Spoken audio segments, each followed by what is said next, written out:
the body that you hit. He no-scoped for a follow right there. He no-scoped.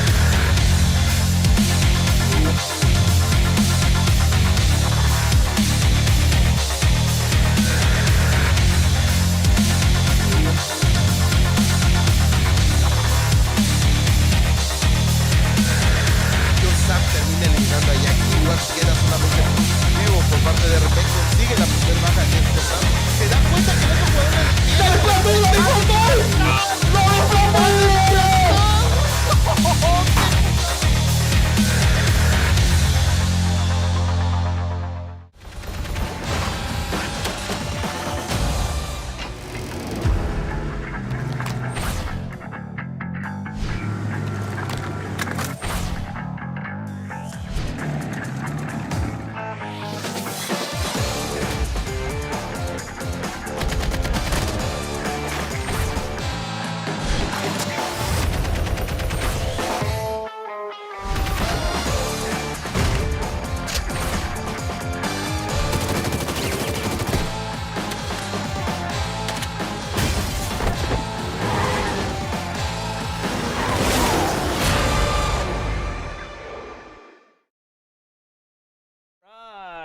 Welcome back, everybody.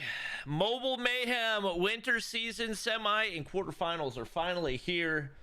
Should be a fantastic day of action, and we are looking forward to it. Speaking of day, he is going to be my co-caster. Unfortunately, uninstalling and reinstalling Discord did not do anything to solve our face cam issue, so I will get you no BS Ninja then. We'll be finagling our way through it, and I will maybe try something else on Thursday and see if we can get back to our original setup. But we saw you guys earlier today, and we're back at it with some more Call of Duty mobile action. This is going to be a fun one to watch, especially when you got semi and quarterfinal games starting the day of the balance changes. That's going to mix things up a lot, especially given the fact that we already had some changes because basically we added in weapon bans, and then on top of that we've got the buffs and nerfs that already happened. Type 25 got a pretty significant bullet spread accuracy nerf alongside the hit flinch nerf, so that's definitely going to impact it pretty significantly, at least in the range gunfights. The Kilo also got a buff to the horizontal recoil, so that's definitely something that we're going to be keeping an eye out for, and if I had to guess, we'll probably see a decent amount of bans on tonight. Outside of those two, no guns super significantly impacted, but I've got a feeling we're going to start to see a lot more CBRs as it is starting to get more recognition, and I think the nerf to the Type 25 is going to impact its usability, especially in the close range. So overall, should be a really solid night of Call of Duty mobile action. But we do have our matchups ahead of us. Keep in mind, for the quarterfinals, it's still best of 3. But once we move to the semifinals, it is going to be best of 5. So, taking a look. First matchup of the night is going to be Goofy Goobers versus Explicit. Obviously, every single one of these is going to be a banger match. There's not really a bad match in any one of these.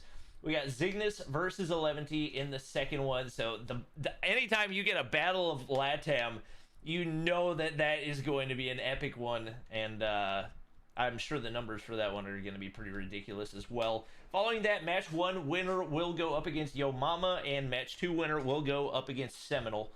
Right now, I would say probably Seminole is favored to win this just because of the dominance that they've had, especially leading up to this, and losing so few matches. But Yo Mama has definitely been a force to be reckoned with as well, and obviously anybody from those quarterfinal matches could potentially come through. Day, if you have one sleeper pick for these matchups, who would you say it would be? Quite possibly Explicit. Ooh. Okay. Yeah, I think everybody knows what Goofy Goobers, Yo Mama, Zygnus, and Seminole are capable of. And at that point, it really comes down to 2 teams, right? You have 11T and Explicit. And one,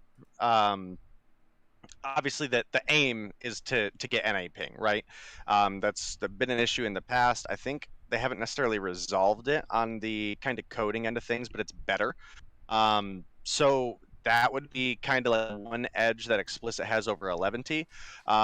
Additionally, Explicit, while they've had some major roster changes lately, I think they've picked up some really good talent that we're now a couple weeks kind of into that transition where they've got a little bit going for them. Whereas 11T barely made it into the top six, right? I mean, they kind of made it into the top six on a whim, where obviously they got to play Midnight in the last day, and all the teams faced each other. So, this is still a very, very minor swing.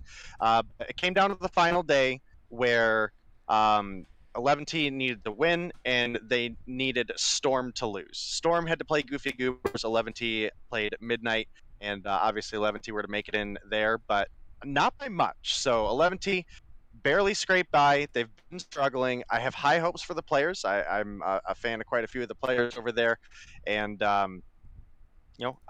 want to believe in them, but this season has not given me a ton to go on. Whereas Explicit, even after losing solo, have still looked reasonably solid. Yeah, I'm definitely excited to see how those two match up against the Goofy Goobers and Zygnus. Both of those teams obviously having a good season. I wouldn't say a great season, really, by either of their standards, especially given the players that are on each of those rosters.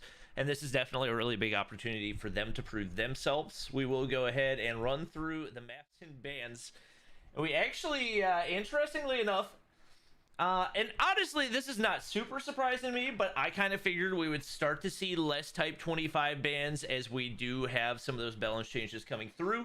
We do actually have bans in the SKS and the Kilo. Now, the reason the SKS initially wasn't surprising to me was because I was like, oh, Space is playing. But Space plays for Yo Mama. Space is not going to be playing in this matchup, and we do still have the SKS ban. So that's an interesting one. Who was it that banned the SKS? Was it Explicit? It was Explicit. So that is because Blur uses the SKS. Ah, okay. Then that makes sense. And obviously the Kilo did get a recent buff. So we'll likely see a decent amount of, I would say at the very least, M13s. If you look at the maps that we've got, if it goes to a Game 3 takeoff domination, a lot of long angles to play. But some at hardpoint is going to be more up close and personal. I think maybe some more SMGs coming out recently. Even with the bans, we haven't seen that many SMGs, but especially with bans in the Kilo. I've got a feeling we'll probably see some CBRs and PPSHs, but it is going to be some at hardpoint for Game 1. Raid S&D for Game 2, takeoff domination for Game 3. We do know that Goofy Goobers roster as one that has a lot of sniper talent and a lot of search and destroy talent. You got Washi, who has been dominating with the sniper for a while. You got Blur, who's been doing the same. You got Solo, who's an absolute monster and single-handedly carried Explicit through really to stage 5, allowing them to actually take out Tribe on the way. And then you got Band, who doesn't really need a whole lot of explaining. He was the MVP of the Western Stage 5, and his teammate Envy has actually, I would say Envy has had one of his better seasons so far. So you look at the roster, and you got to think this is got a lot of potential, but it seems like maybe the chemistry just hasn't quite been where they've wanted it to be so far. Yeah, I mean, again, I don't necessarily know that they have any more hope than 11T does of taking down, potentially Zygnus and their side of the bracket, but there definitely is an instance, especially with Explicit they've looked really decent in Search and Destroy specifically. Law, kind of hit or miss in my opinion in Respawn. We'd never really seen a game where he was, kind of the person to watch for your hardpoint and your domination, but I've seen him pretty consistently put up double-digit kills in Search and Destroy, and he is a primary sniper for the team. So maybe you get into the Search and Destroy, he's able to, get some first bloods, and maybe you do find a way to get yourself into a Game 3 with Goofy Goobers. But obviously, we'll have to see as things continue. All right. Well, we had most of our players ready up. We should be good to go pretty soon here once we get everything squared away. Let me go back. We got the Goopy Goobers versus Okay, I guess it's just Explicit looking way different from what I remember. I forgot that Jesus Can Save You and Awaken both joined Explicit.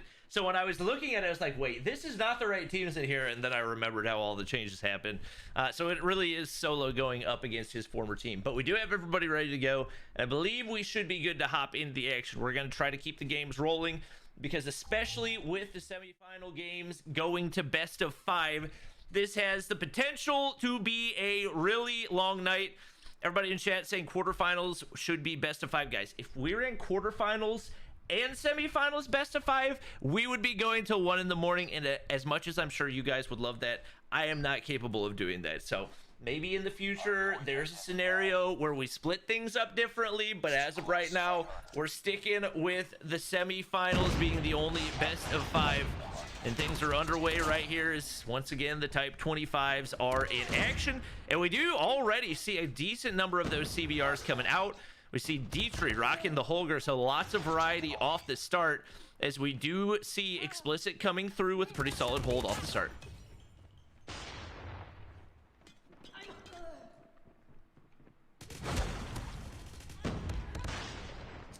And I'm not sure if we lost Day or maybe oh, there we go. We did. I was fixing it, but yes, I had to change my mic setting, or which one I was detecting. But yeah, the reason you got tweets today, Bobby, about you know, best of 5 quarterfinals is because me and Verdict told everybody in chat to go tweet you about that. Okay, I was curious about that.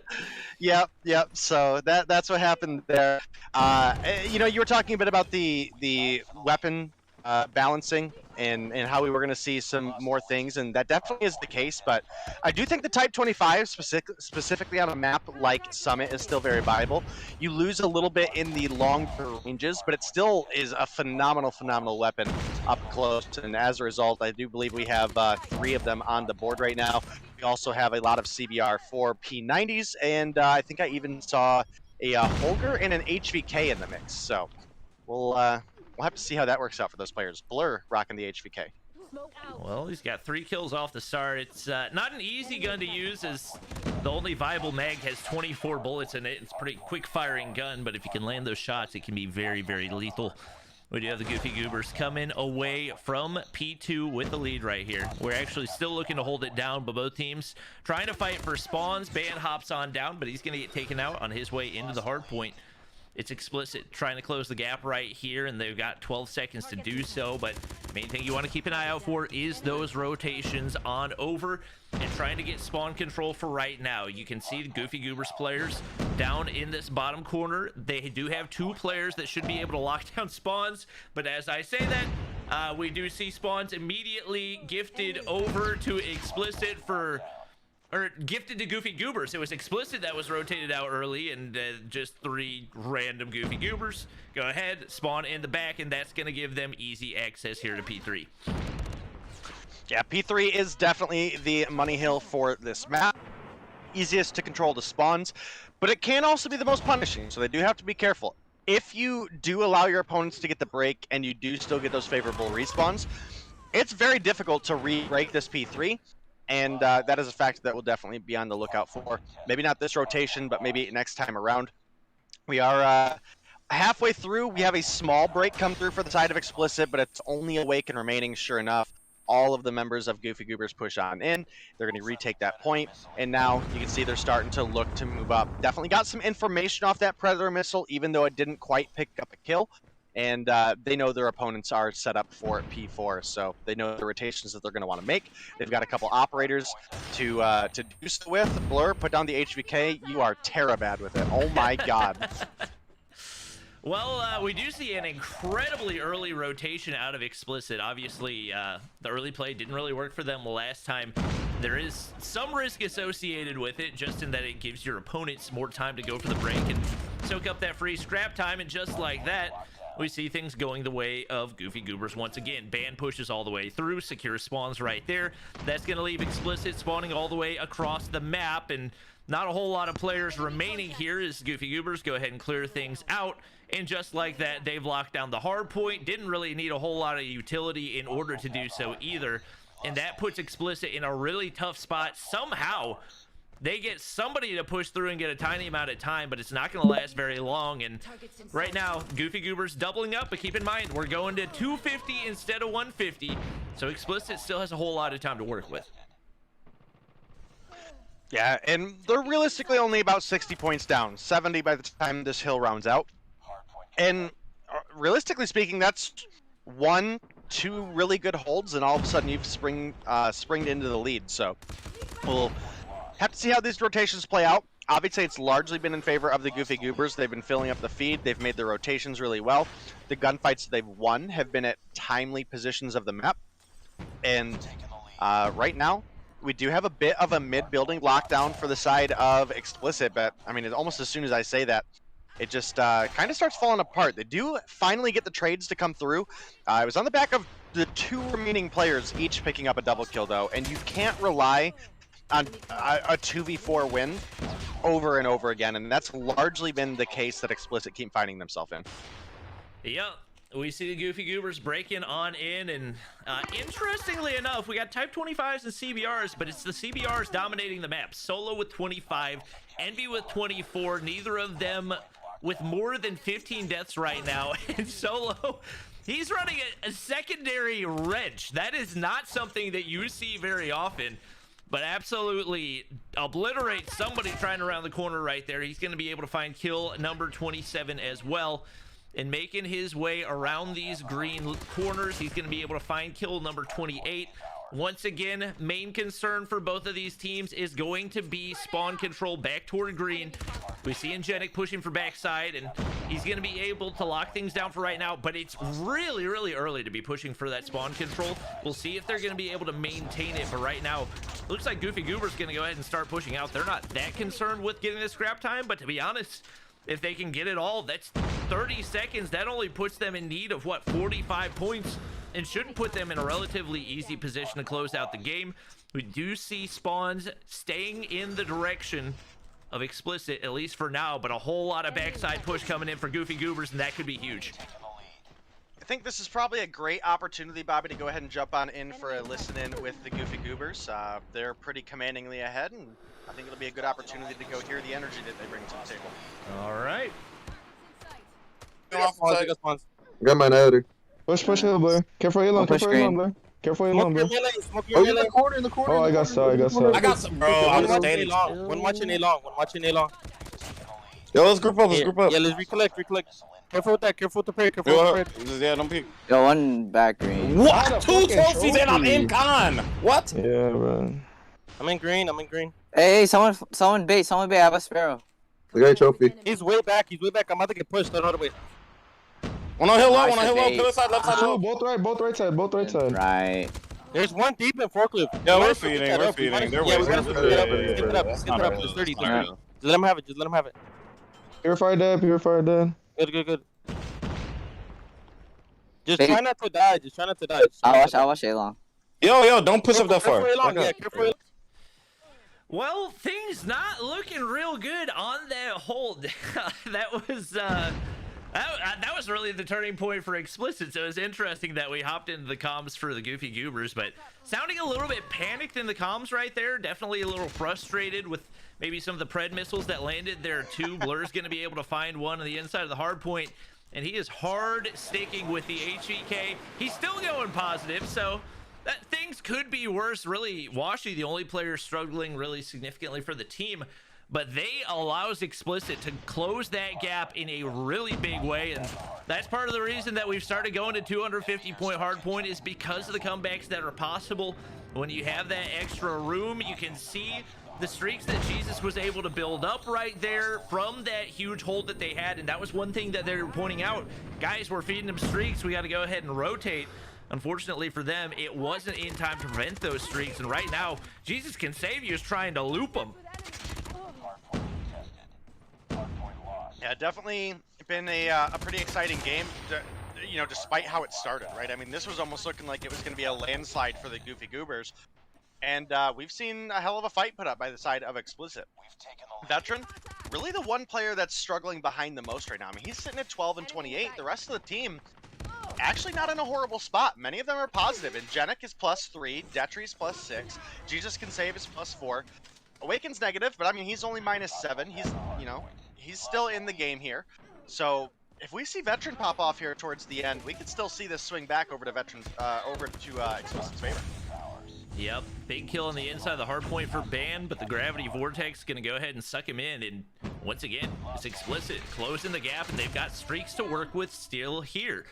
Detry's got a Pred Missile and a Cluster Strike to work with. Last time we looked at Jesus Can Save, he's got a Lightning Strike and still has that in his pocket as well. So that P3 hold really did more than just giving them hard point time. It gave them a lot of streaks to work with as well, and put them in a position to potentially make this comeback happen. Envy gets spotted out on the inside of the hard point as well. Goofy Goobers still trying to pick up those tiny amounts of scrap time, and they're going to be able to lock down a decent amount right here that should get them the majority of the rest of the way.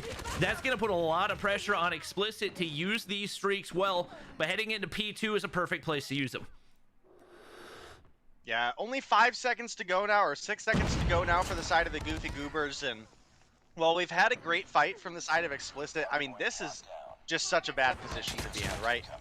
P2 is incredibly difficult to hold down. The opportunity for your opponents to get in there and grab a couple points here and there is pretty easy, and sure enough, a Pred Missile double comes through, and that is going to be Goofy Goobers closing things out. They did have, you know, a little bit more fight than I think they probably were expecting early on.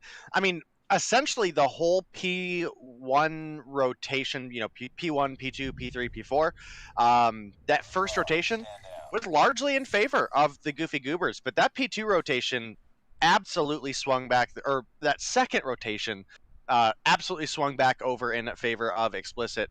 And, you know, we were looking at an 80-point game at one point. I think it got down to 14 was the difference, if I remember seeing correct. Maybe it was either 24 or 14. But I mean, it was a great comeback attempt from Explicit, and if they're going to come here and play this well during the opening of this series, I have really high hopes for the Search and Destroy. We just really have to see Veteran step things up.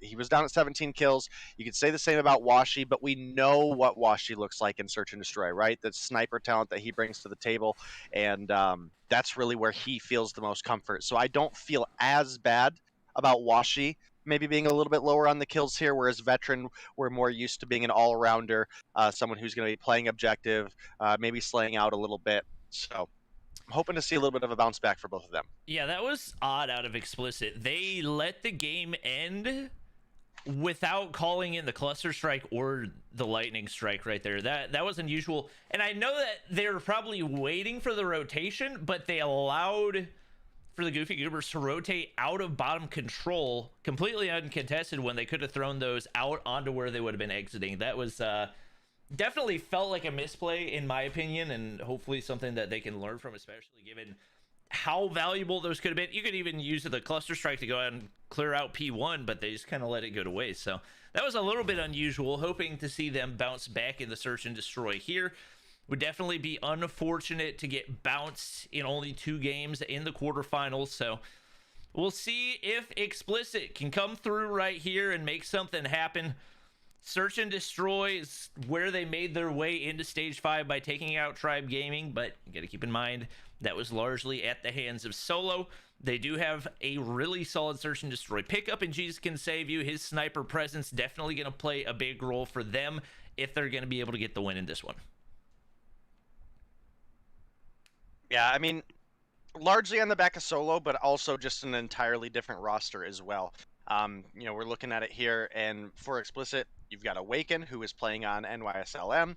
You've got Jesus Saves, who is playing with ARP. You've got Detry, who is playing with 11T. You've got Ingentic, who... Oh, man, who did he play for last season? Let me pull up the sheet. I think he was on Arsenal, right? That, bro, Arsenal? Arsenal? Yeah. Well, Arsenal and whatever they transitioned into, you know, that they were Arsenal in Stage 3. Yeah. I'm trying to pull it up right now. Ingentic, you're on here somewhere. I have it open. I just gotta find him. They were Arsenal, and then they were Status Quo? Status Quo, I think. That might be right. Download the skins. Oh my gosh, I gotta freaking re-download the skins every time there's an update. Yeah, Status Quo. There it is. Yeah, with that roster was Jingo, Blur, Clay, Asta, Solo, and Genex. Yeah, that was the one I was thinking of. All right. Yep, and I think Veteran was a sub for 11T or ARP or something. I think that sounds right. All right. Well, we are just waiting for our players to get readied up. I do have all of the weapon camos downloaded now, or at least supposedly so. So hopefully those will show up correctly in the game. It is going to be Raid, Search, and Destroy for game number 2. Lots of long angles for those snipers to have an impact. And we do have everybody ready up, so we should be good to go to hop into the second one momentarily. Or at least I thought we did until Veteran unreadied. Yeah, we'll be getting into the Search and Destroy on Raid here pretty soon. I gotta say, that has been one of Washi's biggest maps for sniping. So, very, very aggressive sniper, plays that mid-angle quite frequently and is actually very good at winning at those peaks. So, be interesting to see if either Jesus or we even saw Deptry sniping a little bit. If either of them challenge mid, we'll see. You've obviously got, for example, Laundry and Red Room are great sniping positions. As well as a bunch of overlooks in pool up from like heaven up to the bedroom for the opposite side, for example. So definitely some potential to watch out there. Probably, as you mentioned, you're going to see some CB4 in the mix. We might still see some pipes. I don't know why Blur decided, HVK was what he's going to run, but I don't imagine he does here, right? I mean, Blur certainly snipes in Search, right? I would assume so. Take a look at his POV real quick. He's got the nunchucks out. It seems like we're starting to see more and more melees. And he's actually going to go with the M13 right here. So, once again, maybe a little bit unusual. You would assume at least Washi is sniping and popped into his POV just in time to see a two-piece. That timing couldn't have been any better. Yeah, like I said, this has historically speaking been one of Washi's best maps for sniping, specifically for Search and Destroy. And opening up with 2 is definitely going to be solid. We're now looking at a 4 versus 1. Jesus can save you. Left rotating back towards A side. They do have bomb down, and, well, you can tell the Goofy Goobers know it. Look at the positioning that they have here. Not really anywhere that Jesus can save you can rotate from and safely do so. And, you can tell that he's kind of like, what do you want me to do here, guys? I think he's a little bit surprised he was able to get through B completely uncontested, and now he just doesn't know where to look at all. You got players at all angles. I don't think they're going to be expecting. This should be a free kill for him as he goes ahead, lines it up on Washi, and doesn't want to take any chances of missing that one. Turns a 1v4 into a 1v3. The bomb's still down, and nobody down by pool. Wait for the information to come on through. Band tucked away in the backside as well, and Jesus can save. You's got to move at this point. Like, I understand you're in a 1v3, but 20 seconds left. You might as well just go ahead and make a move and see if it pays off. Slides right there. Beautiful shot, but he's put himself into a position where he doesn't have the time to get the plant through either way. Not really much of a point in trying to push through. Might see if he can find a kill. Band there with the boxing gloves. Bop, bop, right to the face. Goofy Goobers take round 1. Yeah, and it really didn't matter even if Jesus can save you got the turn on to Band there. Blur was sitting up top. Either would have got the kill or just played the last couple seconds of time. So that was pretty much a lockdown round for the side of the Goofy Goobers. A matter of realistically like 20 seconds into the round. So really great play out of them. Again, it largely started with Washi finding a 2-piece in the feed.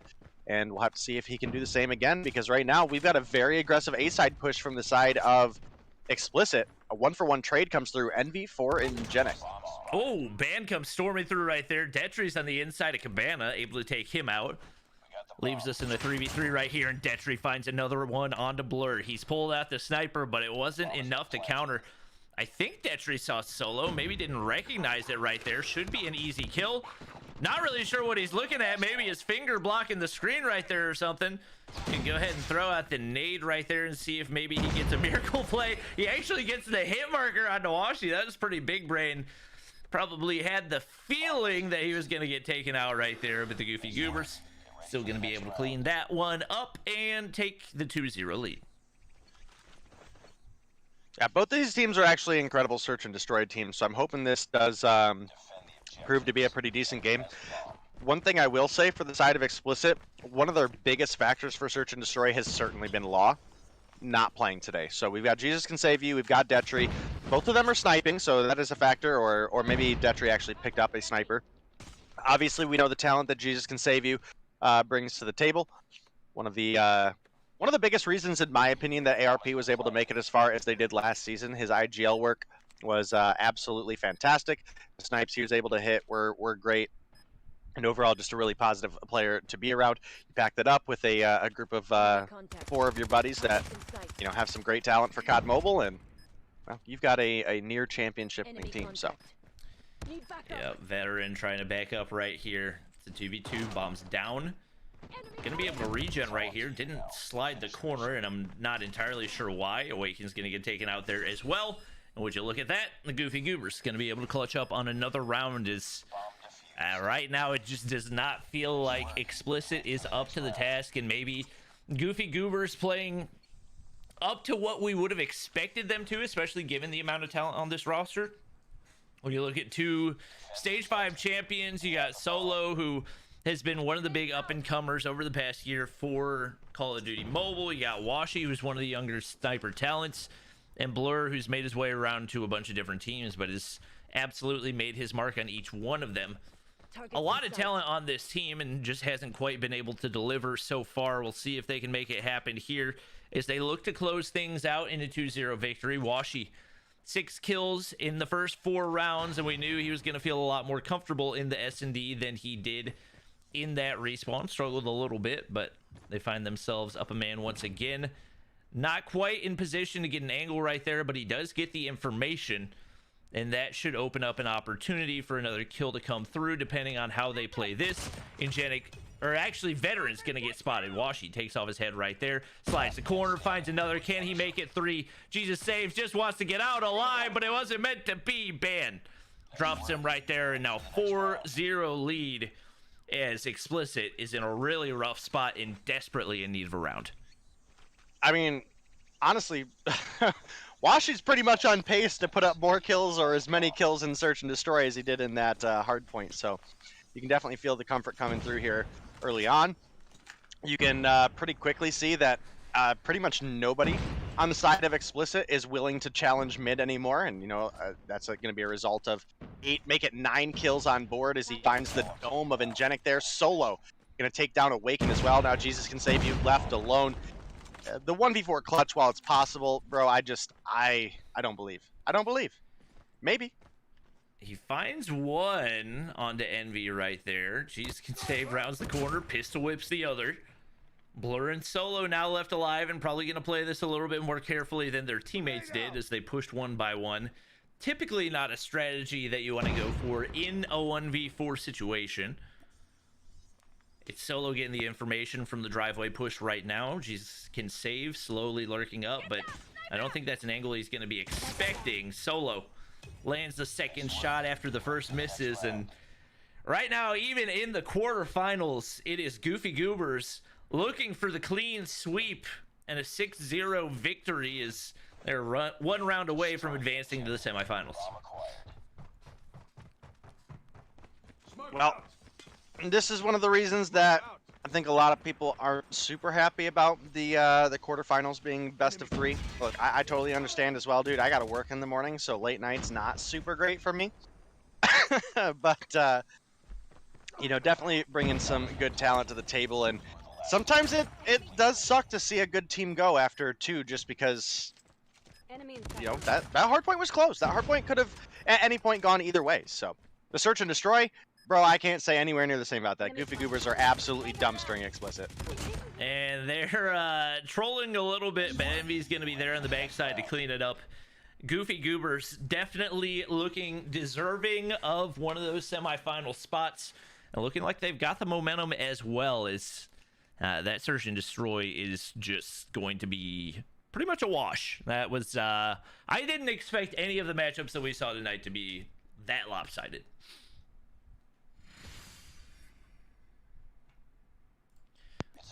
Take a look at the KDs real quick. Washi comes away with 10. 9 for Envy. Blur didn't get a single kill, but probably largely because his teammates were soaking them all up. Jesus can save you, and Ingenic trying to make something happen with 5 and 6, but across the board, it was all dominance all the way through for the Goofy Goobers. Yo, chat, I need a big ol', maybe not all caps, but definitely give it some exclamation points, Blur washed in chat. Much appreciated. But, you know, Washi, bottom fragged for the entire game for the hard point. Came through top frag for the search and destroy. So really solid performance there. Envy, I know you were shouting out earlier saying that he's having a hell of a season. Sure enough, coming through with 9 banned. Stage 5 MVP puts 7 on the board and a solo with 4. The 4v5 search and destroy 6-0. Bro, that's kind of disrespectful. I mean, especially when you're in that final round and Goofy Goobers are trolling with boxing gloves and they still just completely obliterate you. That's, I mean, it's just surprising to see, especially given the amount of talent that we have on Explicit. We know they started off really strong this season. I think a lot of that was probably attributed to the fact that they had a lot of their easier games at the front end of the season, and the games did get more and more difficult throughout the season. Definitely hoping to see them back next time, but definitely not the way that you want to go out. That is going to lead us into our next matchup, which is going to be 11T versus Zygnus, the battle of the LATAM Titans. This is not the first time we've seen this matchup, and definitely won't be the last time either. But only one of them can advance to the semifinals from here in the quarterfinals. They will be facing, or the winner of this is going to be facing Seminole, I believe. We will go ahead and take a look at the maps and bans real quick to give us a rundown. We do see the Type 25 and the Kilo bans, so still going to get to see some of those weapons that maybe we hadn't seen quite as much previously. Obviously, we've already started to see the CBR come out a lot more than we had before. We got Summit Hardpoint for our first Hardpoint map again. Standoff Search and Destroy for Game 2 and Firing Range Domination for Game 3. Gotta expect that we're probably still going to continue to see those SMGs in play. Zygnus banning Hardpoint on Crossfire, not too surprising. 11D banning Search and Destroy on Crossfire. And I think pretty safe to say most of these teams very hopefully looking forward to seeing Crossfire potentially not in the map pool for COD Mobile 2022.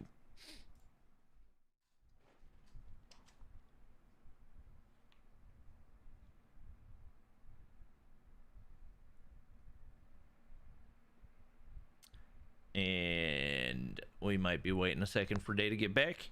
No, I had a piece of pizza in my mouth when you. Oh, you're good. When you passed it up. That's why I didn't turn my camera back on yet, because I was just shoving food in my face hole. But, yeah, I mean, we've got 2 LATAM teams that are facing off here, and you know, kind of one of the key factors is when we have NA versus LATAM, especially in like a finals week kind of scenario. There's typically speaking going to be, you know, the whole no ping, no party situation, right? Well, right here, we're in the quarterfinals. We've got Zygnus versus 11T right out of the gate, so they're going to be on even footing with each other, and hopefully we'll have a really good match. I will say for the last time we saw these 2 teams face off, it was very early in the season. Zai, as far as I know, didn't have a ton of time yet on the team, whereas, you know, you look at least comparatively, right? You look at the likes of Tatio, Just, Envoy, Kimwax. I mean, these guys have been playing together for, you know, a year and a half now, right? You had Zai in the mix, a great sniper to unfortunately replace Cheto, who has not been having a great time making the transition over to phone. Seen him come in a couple times, have some okay performances, and then we see him dip out for a while. So definitely a great addition. They maybe struggled a little bit in the very early bit of the season where they did face off against 11T. 11T was able to snag a round 11 search and destroy away from Zygnus, pushed us to a game 3.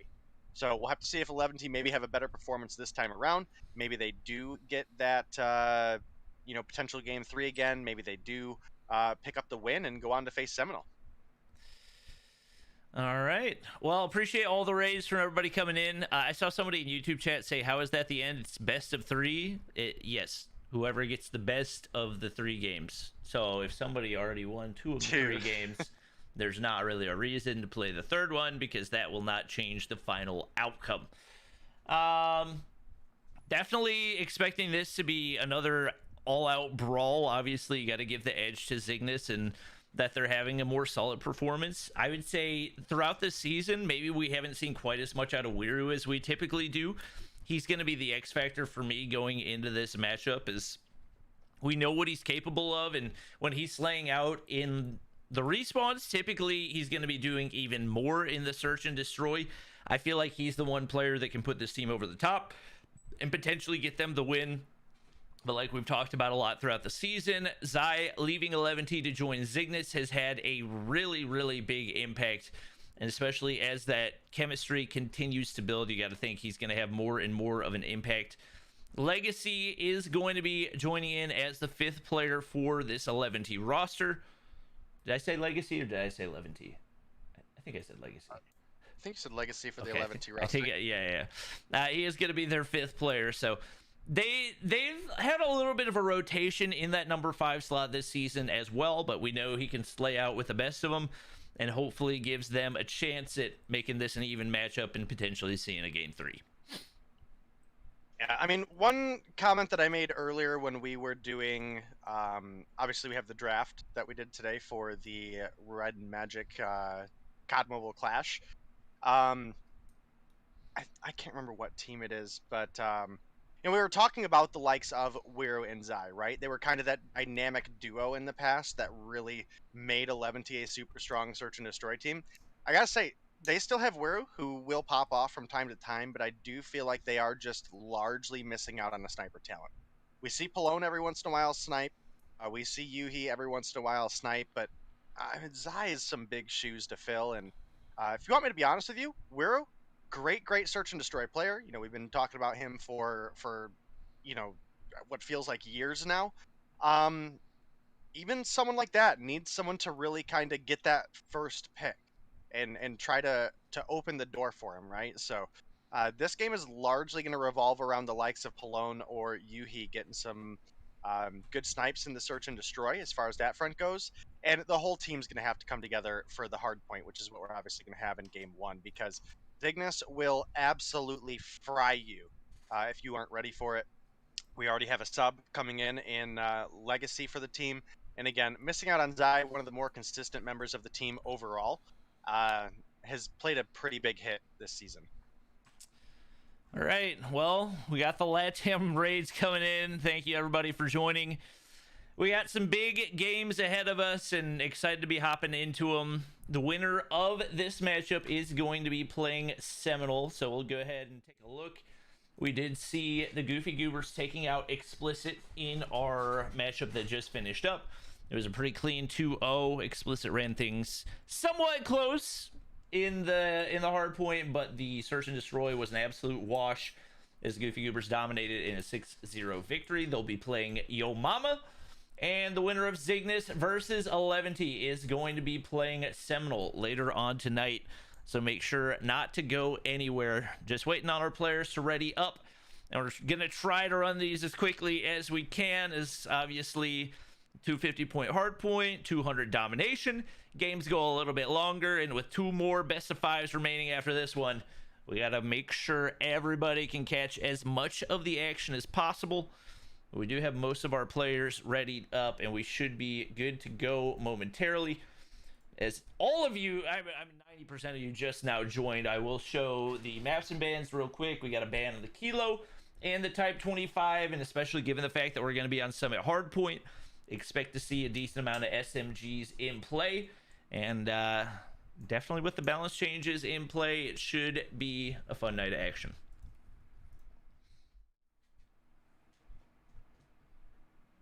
And mods, thanks for hanging out. We'll just let the spam be there. Yeah, I'm seeing the new copy pasta with the LATAM raids is full Toxico. Yep. So that's pretty interesting. All right. Yeah, just waiting for a couple players to get their things ready up. Chat, I don't know what it is with my. It's not an OBS studio issue. It's not an internet issue. But for some reason, Dave's face cam just doesn't work well with OBS Ninja. Because it did the same thing when I was using Streamlabs OBS earlier too. I was like, oh, it must just be an OBS issue, and here we are. Or it must just be an OBS. Everyone else's channel. Streamlabs. He's rating. Cool. Just start the game. What? I don't know what you're talking about.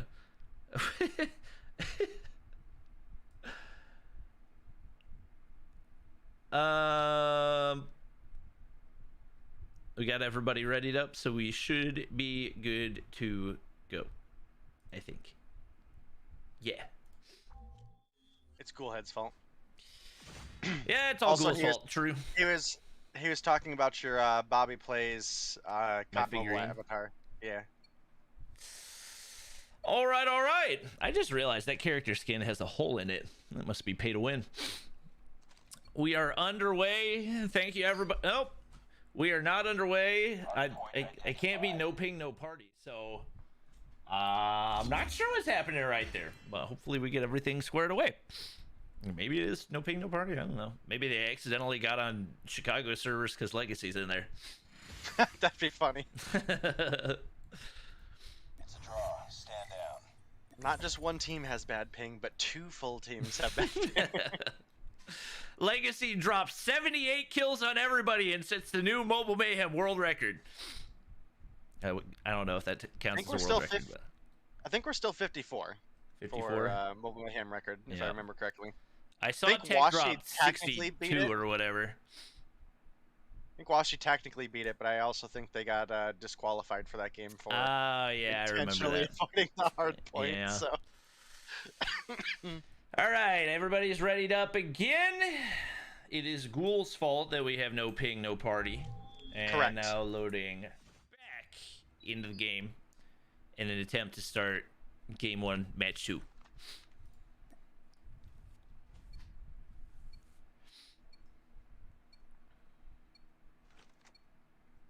All right, well, it seems like largely LATAM is as well looking at the likes of the CBR4, or at least it was. I think I saw a couple of them actually switch to possibly just running the M16 or M13 here. Sorry. Totally not the same thing. We do have Yuhi, De Sofia, running the R9 shotgun, so making use of that kind of late rule amendment. We've also got Pallone rocking the Holger as well, so kind of got that long range, lock it down 100-round player. You've also got that really aggressive R9 in your face player, so could be pretty interesting for the side of 11T. And for the side of Zygnus, it's 4 CBR4s and M13 for Kimwax, so a lot of close range potential for Zygnus. Well, it looked like how the start of that when it was going to be our super strong start for Zygnus, but 11T comes storming back into the hill. They're actually going to find themselves with the lead as Zygnus looking for the break right here. Just rounds the corner, but doesn't see the player right there. He's going to get dropped. It's Legacy, interestingly enough, actually running the Fennec, so that's not one that we've really seen all that much ever since Champs, but definitely a fantastic option for this map specifically. Just because of how many tight angles there are, he's looking to hold things down for P2, but Zy can be able to get the shutdown right there, and just like that, it's going to leave the hard point wide open. Kimwax finds kill number 8 already. Backing up to green, looking to secure those spawns for P3, and that's going to be a battle we're going to see both of these teams going at throughout the duration of P2.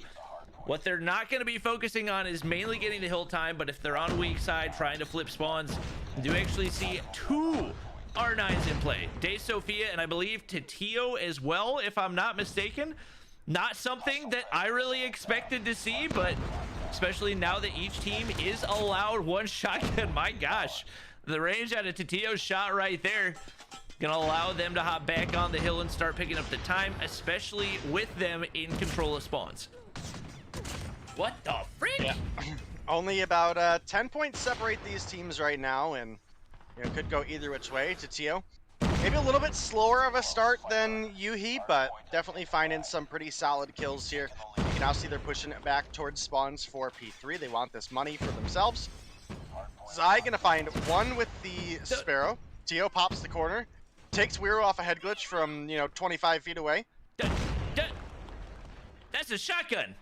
That's a shotgun that did that. He shoots the gravity vortex right there. Calls out the Pred missile. I don't think he got a kill with it, which is interesting. Still has another gravity vortex to work with. Tatio's already sitting on a lightning strike right there. Misses the shot onto Legacy, but he's going to be able to slide away. And this has pretty much been a perfect hold so far for Zygnus, as we've just been chilling at Tatio's POV. He has remained untouched on the inside of the hard point. And Zygnus getting a full 60 right here. As you can see, players already rotating out, but we see spawns gifted to Polone. He doesn't really even want them. All he wanted to do was get to the next hard point. Now he's got to run that much further, while we see Zygnus continuing to soak up the scrap time. And what looked like a slow start turns on its head very quickly. And that is why it is so crucial to get those spawns early on that rotation to P3. Yeah, I mean, it was actually a really solid start for the side of 11T, but man, Tatio with the past hill and the R9 and the streaks, as you mentioned, even the grab vortex coming through, got a lot of information for the team and really allowed them to play around that close range. You can now see he's trying to push in, but Weiro gonna find him to round out his 3-piece before getting taken down. We did have the cluster called in by Tatio. Let me check and see if he still has that lightning available. He does still have the lightning strike available. So cluster is burned, but lightning is good to go. And he's now making that rotation up behind 2 members of 11. He's going to find at least one before getting taken down by Pepe, a runner-up from stage 5. So Pepe definitely a solid talent over here on the side of 11T as well. You'd like to see them make a little bit of a stronger comeback and put up a little bit more fight. They had a lot early on. They did actually find quite a bit on this P4, but they got to keep this energy moving forward as well. Right now, 11T is getting outslayed pretty hard, and a lot of that probably coming at the hands of that P3 rotation. A lot of breaks trying to go in, and not a whole lot of kills. Polone going around the corner, able to find one, immediately traded out by who else other than Tatio. Still rocking the R9 right here, and looking once again at the KDs, everybody in the negative with the exception of De Sofia. So maybe the R9, something we need to start paying a little bit more attention to. Right now, that gap has formed a lot as we look at the operators, we look at the score streaks, and a lot of things that come as a result of those kills, along with the map control you get. Pretty impressive that 11T has been able to keep it as close as they have. Just on the top side, trying to make his break on in. It's going to be Legacy dropping out right there. De Sofia looking to push out for some map control. Not going to be able to land the initial shots, but hits the follow-up, and Tatio is going to be there for the trade. Very back and forth on P1, is despite how hard they're getting outslayed, 11T doing a really solid job of staying in this game. Yeah, I mean, I was just mentioning, hopefully we see a little more life out of them, and more life we have seen. The P4 rounded out really strong for them. The P1, they picked up some time, but more importantly, they denied a lot of time away from Zygnus. And now as P2 gets ready to open up, you're a little bit more exposed. The lightning strike comes through for Tatio. Only finds one, but it does set Pepe back a little bit. And it's 11T on the point, and only Envoy really pushed up right now. This is a big opportunity for 11T to potentially take themselves the lead, or at minimum close the gap a little bit. The cluster strike is coming through, is looking to close off the rotations, but unfortunately, that cluster strike I don't think got a ton of value. The spawns pretty much immediately flipped when the cluster came in, so no kills. Didn't really stop anybody except for maybe Kimwax, or I'm sorry, Weiro from making the rotation over. But I mean, he wouldn't have done much in a 1v4 anyway, realistically speaking. I mean, possible, yes, but probable not so much. Well, right now it's 11T looking for the flip. They've managed to tie things up despite how tough this has been, but it's the same situation that we saw last time, is all Zygnus players in position to go ahead and get the hold right here. The gravity vortex comes through, and you're just not going to be able to push through that front side. They're not going to let it happen. You need to get a break on the flank, and Weiru's trying to do that right now. Had an annihilator, but he's going to get shut down. De Sofia looks for the front side push, but once again, it's just not going to be a viable option. Too much utility to go through that one doorway and not enough information as you're trying to push on through. Just finds one, looking for two. He's going to get shut down. Not going to matter too much, though, is De Sophia trying again for the solo break, and the operators are there time and time again. Just not worth it to go for that front side push. And once again, 11T going to go ahead and give up that full 60 as they rotate out. Going to be that much more important for them to have a hold here on P4. Yeah, I mean, it's been a while, considering, you know, how far this hard point is going, but, you know, it doesn't feel that long ago we were looking at the likes of Yuhi, aka De Sophia, was top fragging and leading the lobby by a lot. I mean, I think he was at 14, and the next closest was 8, and, you know, so he was up there. Still up there pretty decent with 26 and 19 on the board, but Zai has absolutely taken off, and, you know, again, this is one of the players I was mentioning, not just in Search and Destroy, but in the overall competitive scene. Zai was one of the most consistent players of 11T, and that's a strength they're finding themselves having to battle against right now. So that's a big factor here. We do have about a 50-point lead for the side of Zygnus, who are looking to make this break into the second half of P4, but 11T, they're right here as well. Pepe, looking to take some down, is able to pick up one. Now trying to get behind the players, making that rotation in back. Renetti out, finds one, finds two. The one burst, picks up the R9, can't quite get the shots off in time, and is finally going to drop.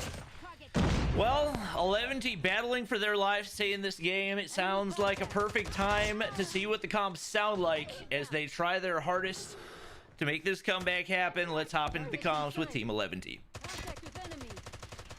¿Quién es escalera mid? Escalera mid. ¿Alguien juega escalera mid? Van para 3 top. Bueno, güey, son No, 3 no. muertos. No, Oscuro uno. Top. Purificador ya entró, purificador ya entró. Purifier. Ojo oscuro y tope. No, top. Escala mid, no, Escalera mid, güey. Todo. Escalera mid muerto. Nieve. Mesa, uno conector. Conector, con mesa. No veo nada de mesa, güey. Mesa. Muerto. Cuidado oscuro también, Con. Tengo dos, No piques. Top, maquiladora. Maquiladora. Conector, una bala.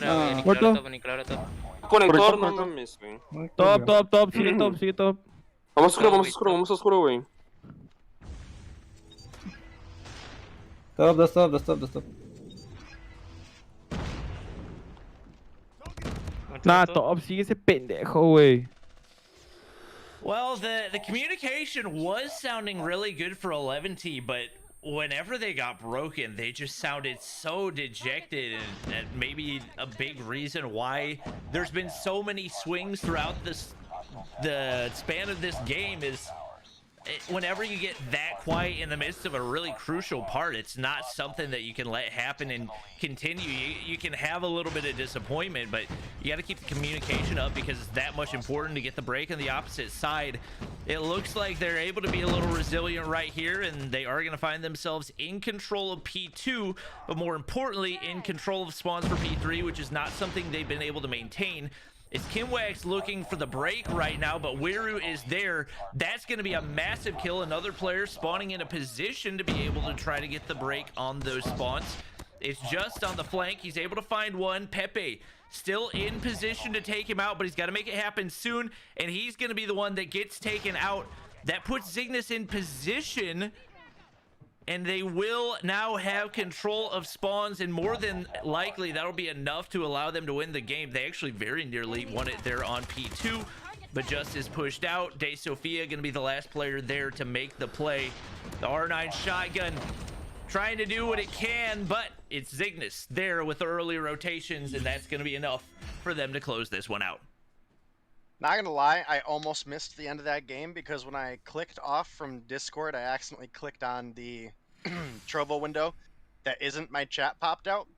And so I was sitting there, I was like, what the heck is Bobby talking about? I'm watching the stream on like a 90-second delay. I was so confused, and I was like, oh, that's what's going on. So we pop over, and next thing you know, I'm looking at the scoreboard. I'm like, oh, Zygnus is about to win. And, you know, he called it out big that it was a lot to ask out of Yuhi. He was the only one pushed up. All he had was an R9. You had tons of the Zygnus members starting to flood into that point, and he just unfortunately was unable to find the kills that make that break. Zygnus pick up those last 2 seconds, and actually an incredibly close game between these two teams. The 250 to 208 does come through. This is a little bit reminiscent of the time that we saw these two teams face off in the main portion of the season. Zygnus did come through with the win in Hardpoint, but it was a long, grueling, incredible search and destroy that 11T was able to take that round 11 and push us to a game 3. And I think Zygnus pretty dominantly won that domination, if I'm remembering it correctly. So hoping that we see a little bit more life out of 11T. They showed quite a bit of heart in that hard point. And you know, again, we mentioned it. Wiro's kind of the guy that's known for his search and destroy. We just gotta see if he's able to do it without Zy by his side. Yeah, honestly, it was really impressive that that game was remotely close at all, because 11T got completely outslayed across the board, but the only thing that won Zygnus the game was those 2 P3 holds. If they don't have those 2 P3 holds, I'm pretty sure 11T comes away with the win. And oh my gosh, it's crazy to think how much of an impact that one change, that one moment in the flank that the player trying to get those spawns for P3 can actually make. Obviously, you got to give credit to Zygnus for making that play and understanding how big of an impact it's going to have, along with how solidly they held that P3 hardpoint. But that is going to lead us into game number 2. It's going to be the search and destroy, and we're going to be on standoff, maybe a little bit tighter. So the impact of the snipers potentially not felt as much, but we've seen Zy making plays specifically on this map, similar to what we've seen Beralto do in the past, in knowing those crucial wall bangs, and can potentially have an even bigger impact than on a map where you're hitting the longer angles. So we'll see if we have 11T able to counter that. I'm curious if we see the shotguns come out even more. It's not something that we've seen. Obviously, for the most part in the Mobile Mayhem season, the shotguns have been banned, but 2 players, one from each team, pulling out the R9. I'm curious if that's something we'll see on standoff as well. Yeah, it's definitely possible. Standoff is a map that does favor some of the close range engagements, so shotgun can be pretty powerful, especially in search and destroy, where your one life matters even more so than it does in a hard point, for example. You know, get into a hard point, especially if your team has the spawns, you might die and be back in the action in 3 seconds, right? I mean, that's just the nature of the respawn modes, but you're not wrong. That was an incredibly close game for the fact that we had a 35 kill advantage for the side of Zygnus. So pretty much if you look, Pepe top fragged for the side of 11T with 36 kills. That's a whole extra top tier player for your team worth of kills that Zygnus brought to the table, and you were still able to keep it at about a 40-point game. So really, really solid work out of 11T. Their rotations were solid. They just weren't winning enough of the gunfights to maintain some of the points. And for search and destroy, those gunfights are going to be a bit more important. So along with those good rotations, hopefully we see some good teamwork. An assist in search and destroy specifically is quite often just as good as of a kill. You know, specifically in the instances where, you know, your teammate was at a 50-50 if they were going to win that gunfight or not. If you get the assist or give them the assist and they survive, that's better than chancing the trade 10 times out of 10.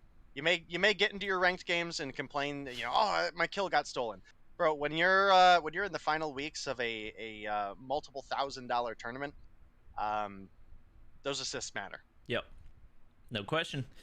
We got everybody readied up. We should be good to go to hop into game number 2, Zygnus versus 11T, the rivalry that will go down in the history books of Call of Duty Mobile, and we'll see if 11T can bounce back right here.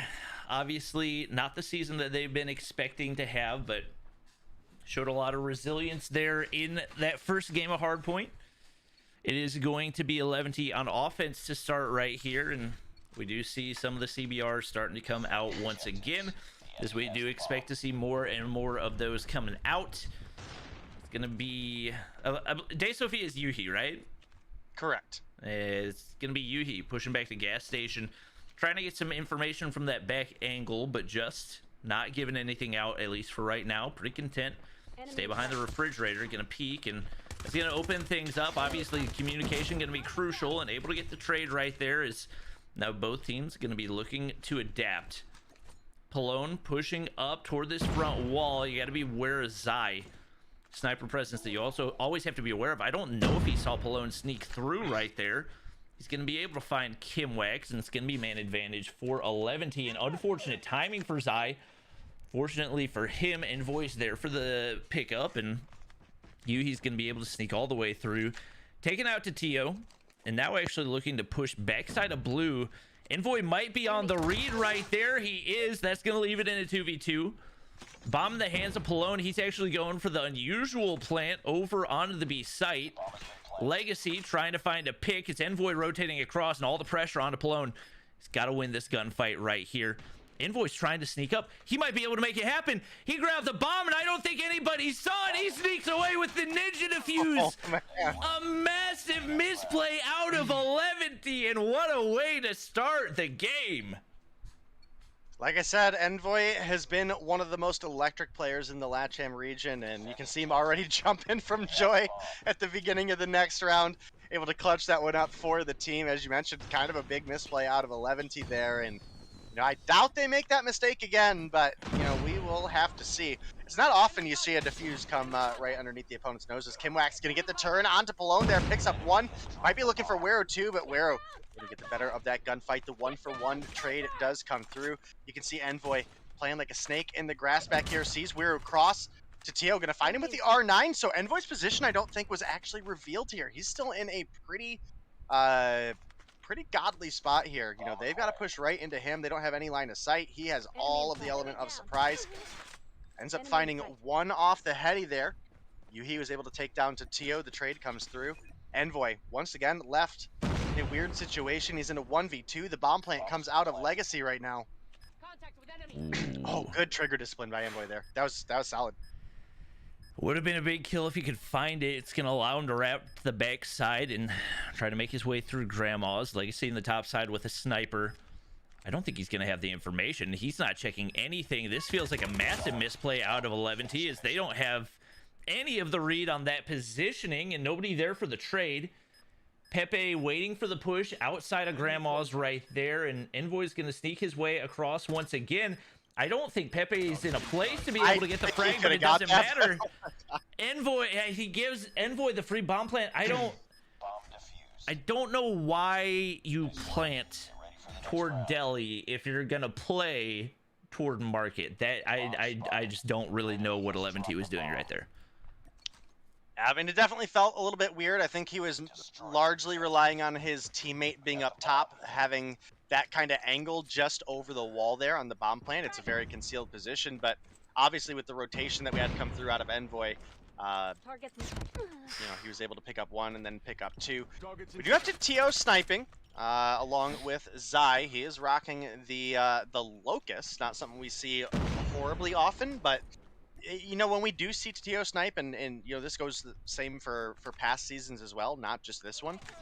He does tend to lean in some of the off-meta snipers, right? I mean, we saw this guy use the Rytek for a long time. We've seen him use the Arctic even when it was not particularly meta. Now, here he is with the Locust when everyone else is using the DLQ. 2 rounds in, 2 kills on the board. Gotta say, that's enough for me to call it working.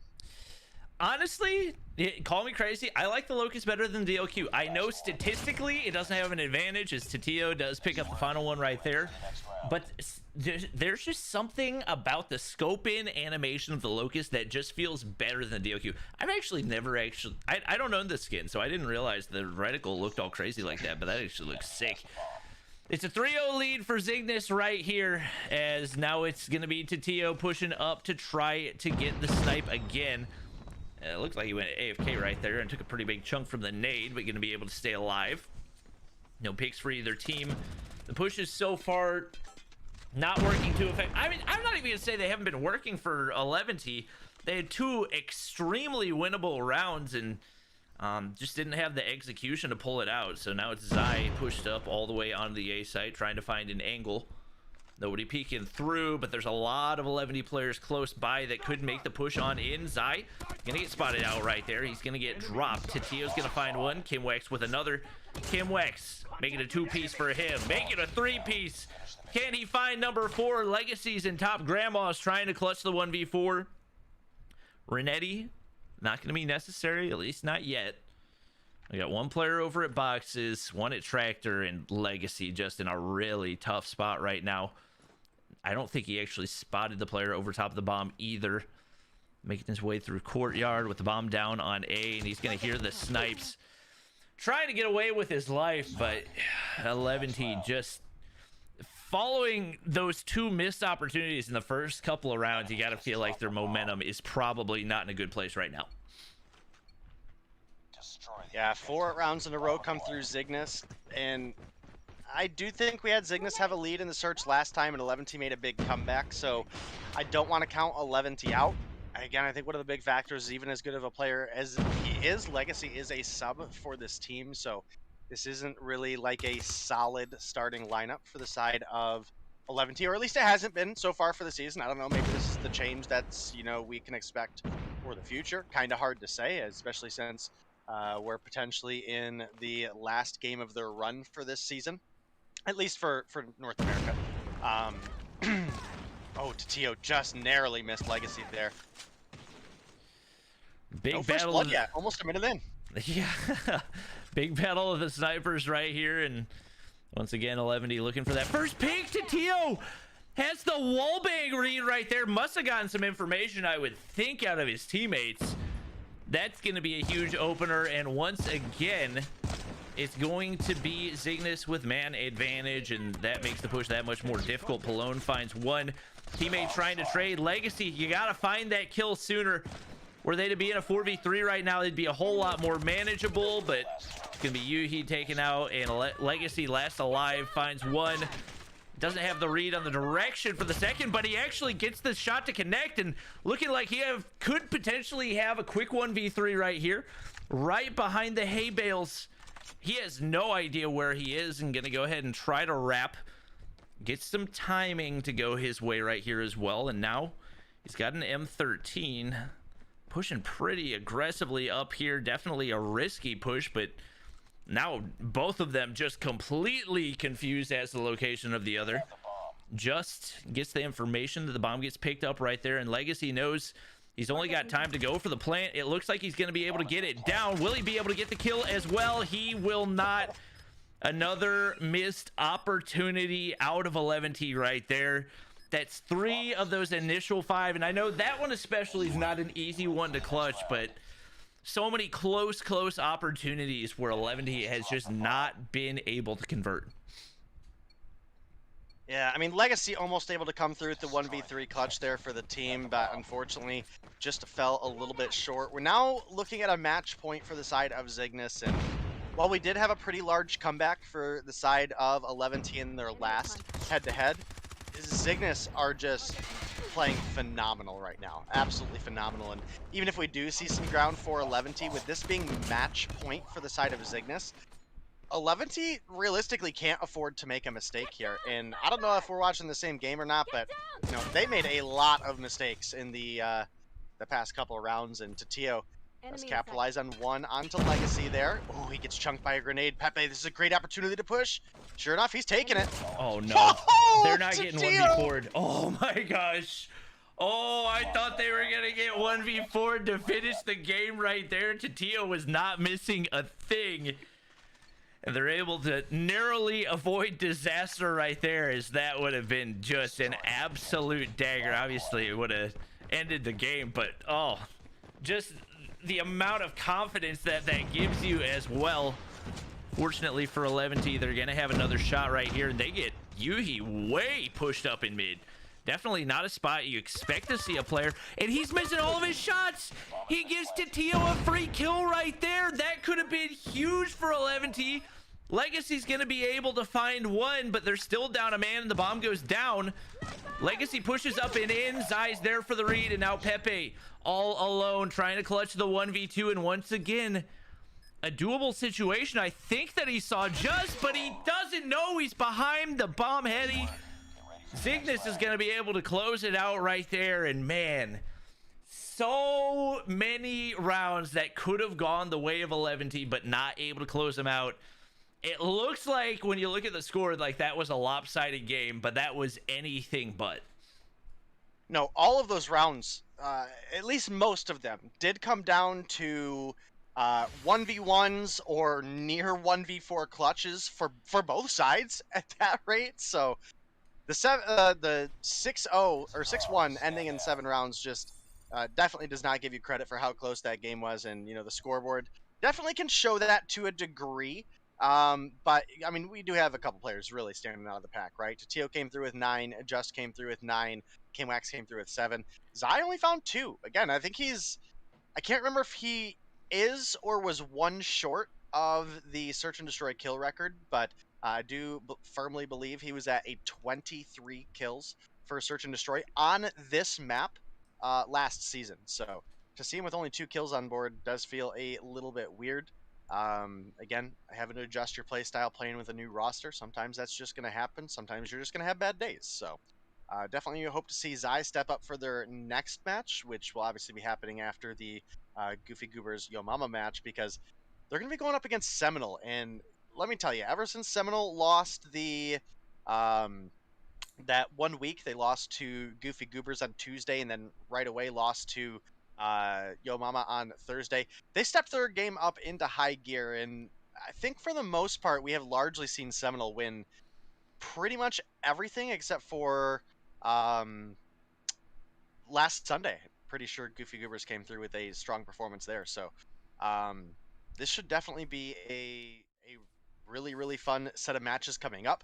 I think Goofy Goobers and Yo Mama are very evenly matched. And likewise, I've said it before, I'll say it again. Last year, it was, I'll never get tired of casting a Tribe versus Zygnus matchup. Well, I mean, look, that's Bolu and Marshy over there. That's like kind of the heart and core of Tribe.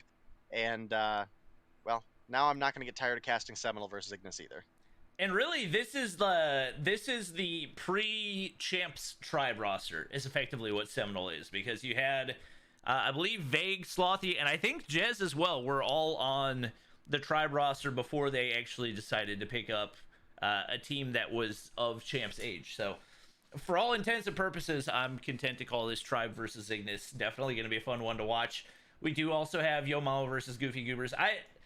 I feel like this is like the one's the old school matchup and the other is the new school matchup. Just so many different players coming from different backgrounds to form Yo Mama and Goofy Goobers. So overall, I see 0 bad finals matchups that we could potentially have, like Yo Mama versus Zygnus, Goofy Goobers versus Zygnus, Goofy Goobers versus Seminal, Yo Mama versus Seminal. Any one of those matchups would be an absolute banger, and I'm excited to see. But obviously, before we get there, we got to get through the semifinals. Don't go anywhere. Once we get our maps and bands squared away, we should be good to hop into that one. We're going to take a quick break and get back to you guys as soon as we can.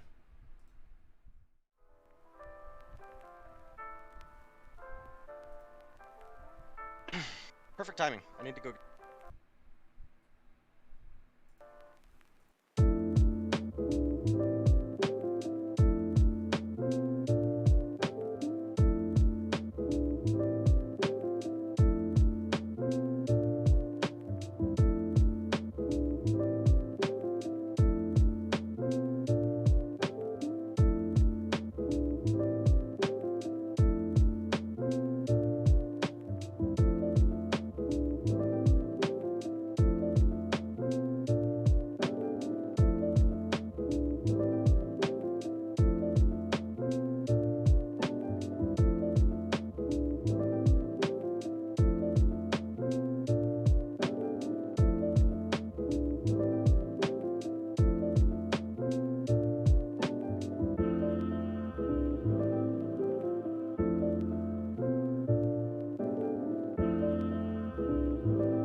You up. All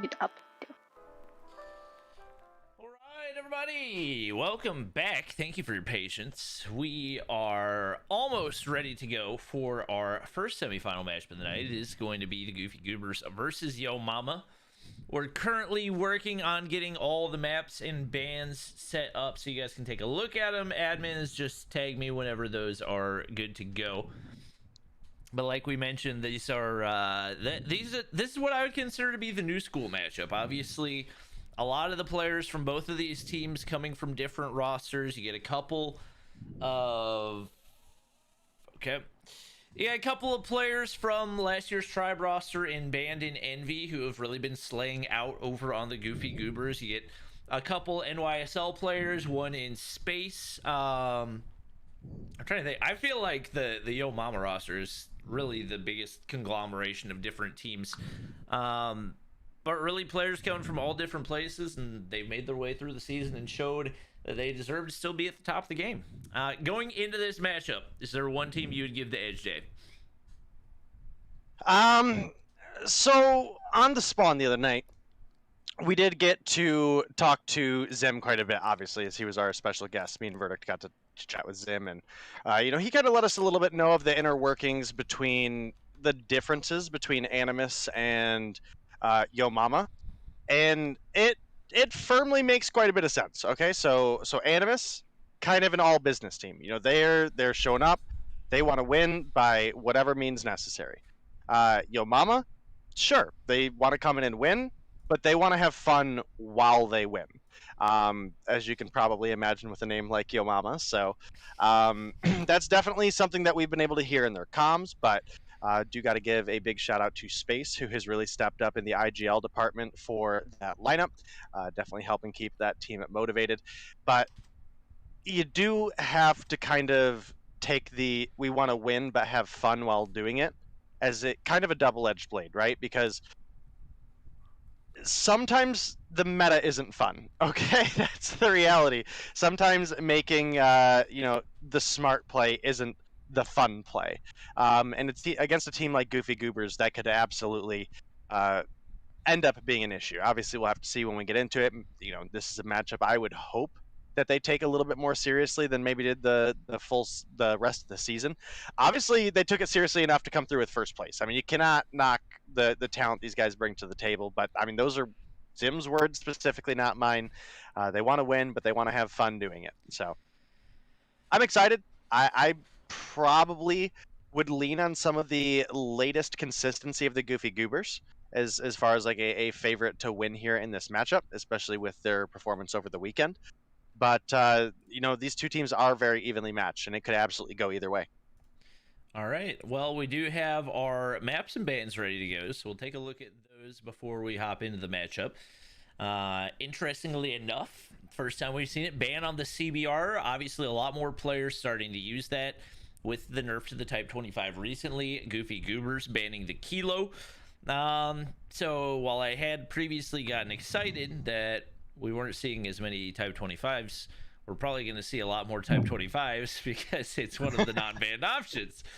Yo Mama also getting to ban 2 maps. We got Hardpoint Summit banned, so fortunately we're not going to have to watch that for the 3rd time in a row. And also banning Hardpoint on Crossfire. Goofy Goobers banning Domination on Firing Range and Domination on Standoff. So both banning the same mode as well. Definitely an interesting one. You got to keep in mind we do have a guarantee that we are going to see a domination map here. So that's something that's not guaranteed in our best of 3s.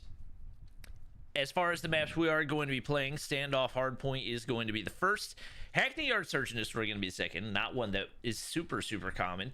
Raid Domination for game 3. If we go to a game 4, it's actually going to be another raid and playing on Hardpoint. And if we go to a game 5, Crossfire Search and Destroy. So once again, not one that we see super commonly in North America. Day, do you feel like any of this gives an edge to either team as far as the matchup goes? Not realistically.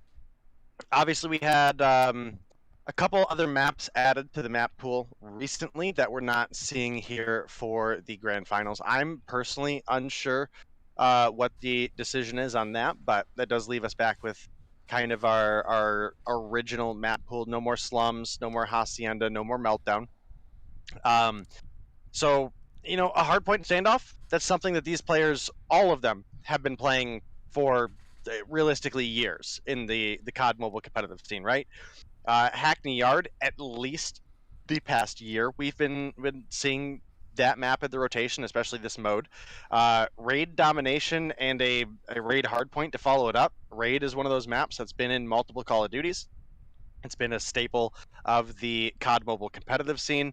And then to round things out, if we get to a game 5 with that crossfire search and destroy, I would say that's probably the least favorite map in mode for this rotation. Crossfire search and destroy, I actually think, is a great map for search and destroy. It really challenges teams to execute their plays and coordinate well together. But it does tend to, in an even matchup, favor the offensive side a little bit. You can definitely still win on the defense, but just the cover that you have at B, I mean, there's not a ton of great angles that you can really defend that bomb from, keeping it getting planted. So it does often result in a quick bomb plant, and then the defense has to fight against time. So overall, great rotation in my opinion. Yeah, chat brings up a very good point. Space is playing, and there's no SKS ban. So that could potentially play a really big role, as for the most part, any time that he's been in a competition recently, it hasn't been in play, but it's definitely a gun that he has mastered. You do have to keep in mind on the other side of things, we do have Blur, so could potentially have an SKS versus SKS battle, but we do have all of our players readied up.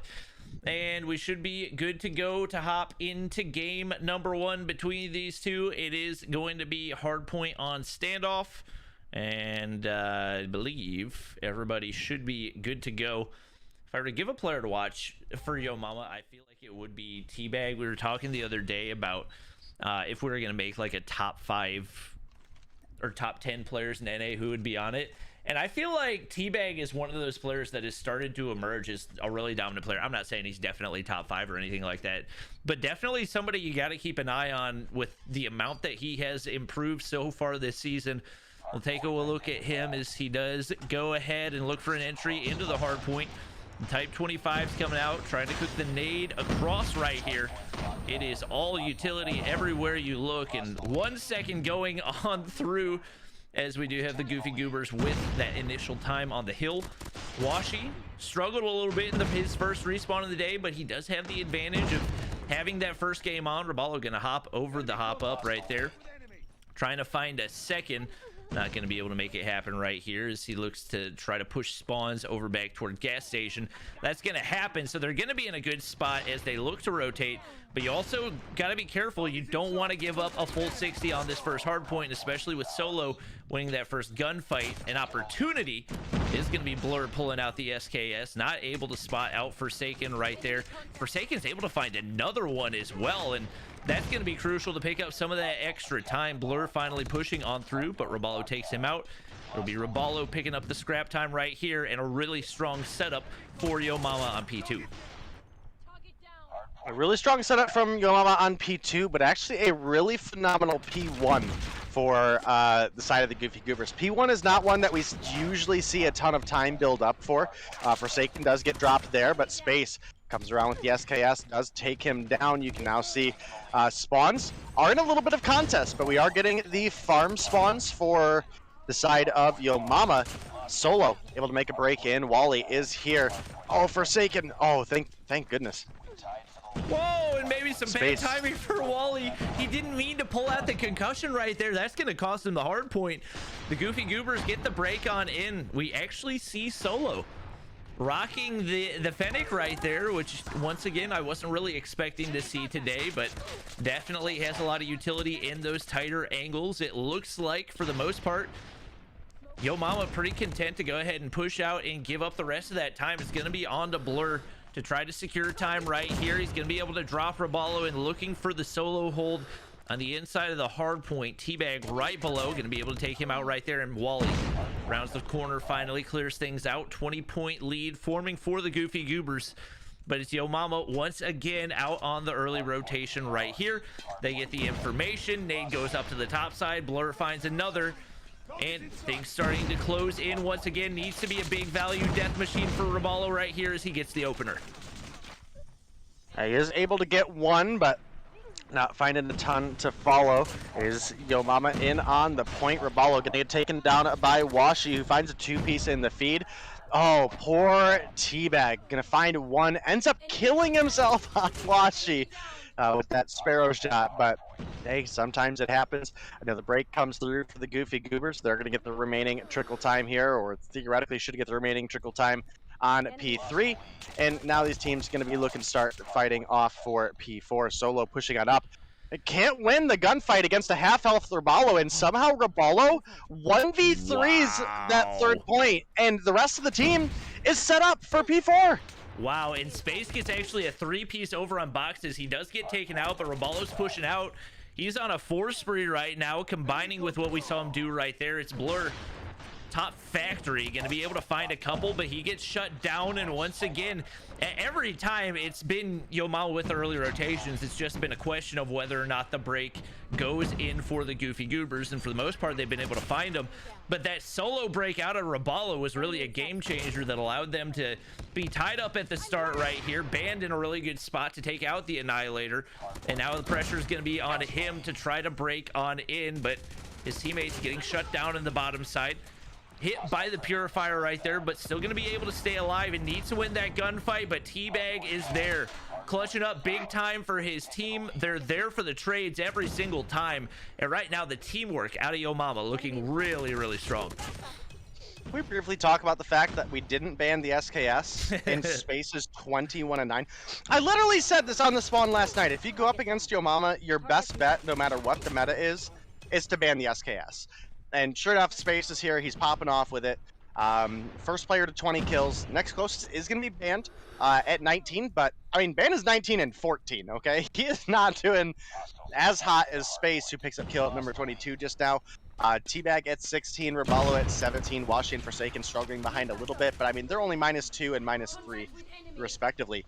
Envy. It's been a long time since I've seen Envy in this position, sitting at 5 and 16. Triple negative. You know, we were just talking earlier about what a good season he's been having.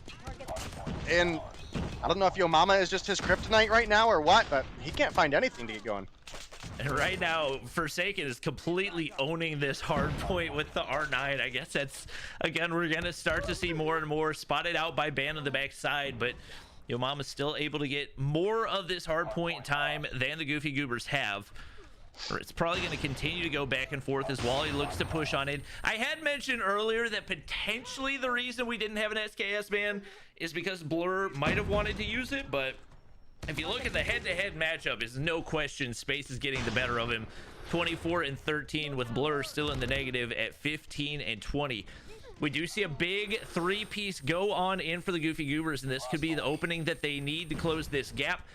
They had control early on, but a 50-point lead formed, trying to close things a little bit right here. Raballo's going to go ahead and push through. He's got a death machine.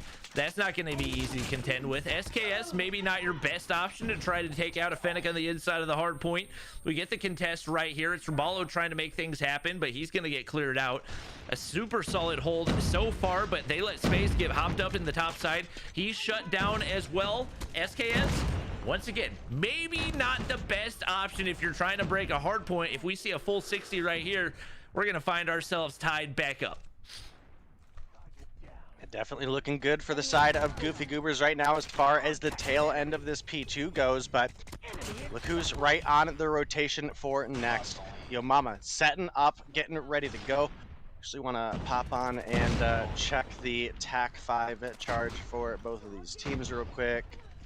About half for each. I definitely want to get into some of the callouts when we have TAC 5 available because it's a very strategic operator to use. I think it's trash in ranked, in all honesty, but when you have a coordinated team pushing a point, it is an absolute threat. So we'll definitely be on the lookout for that. Ooh, pressure onto Deannabella to try to hold down the hard point, but the hold not going to last long at all for Yo Mama, especially given how early they rotated for that. Wally not going to be able to land the final wall bang shots right there. And looking for the break up to the top side. Solo on the inside. Got the Purifier. Not going to be able to survive that either.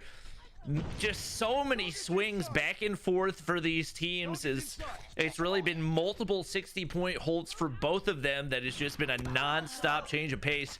It's Space already rotated out once again. It looks like both teams pretty content to give up the hard point. Blur's going to be there to pick up the rest of the time.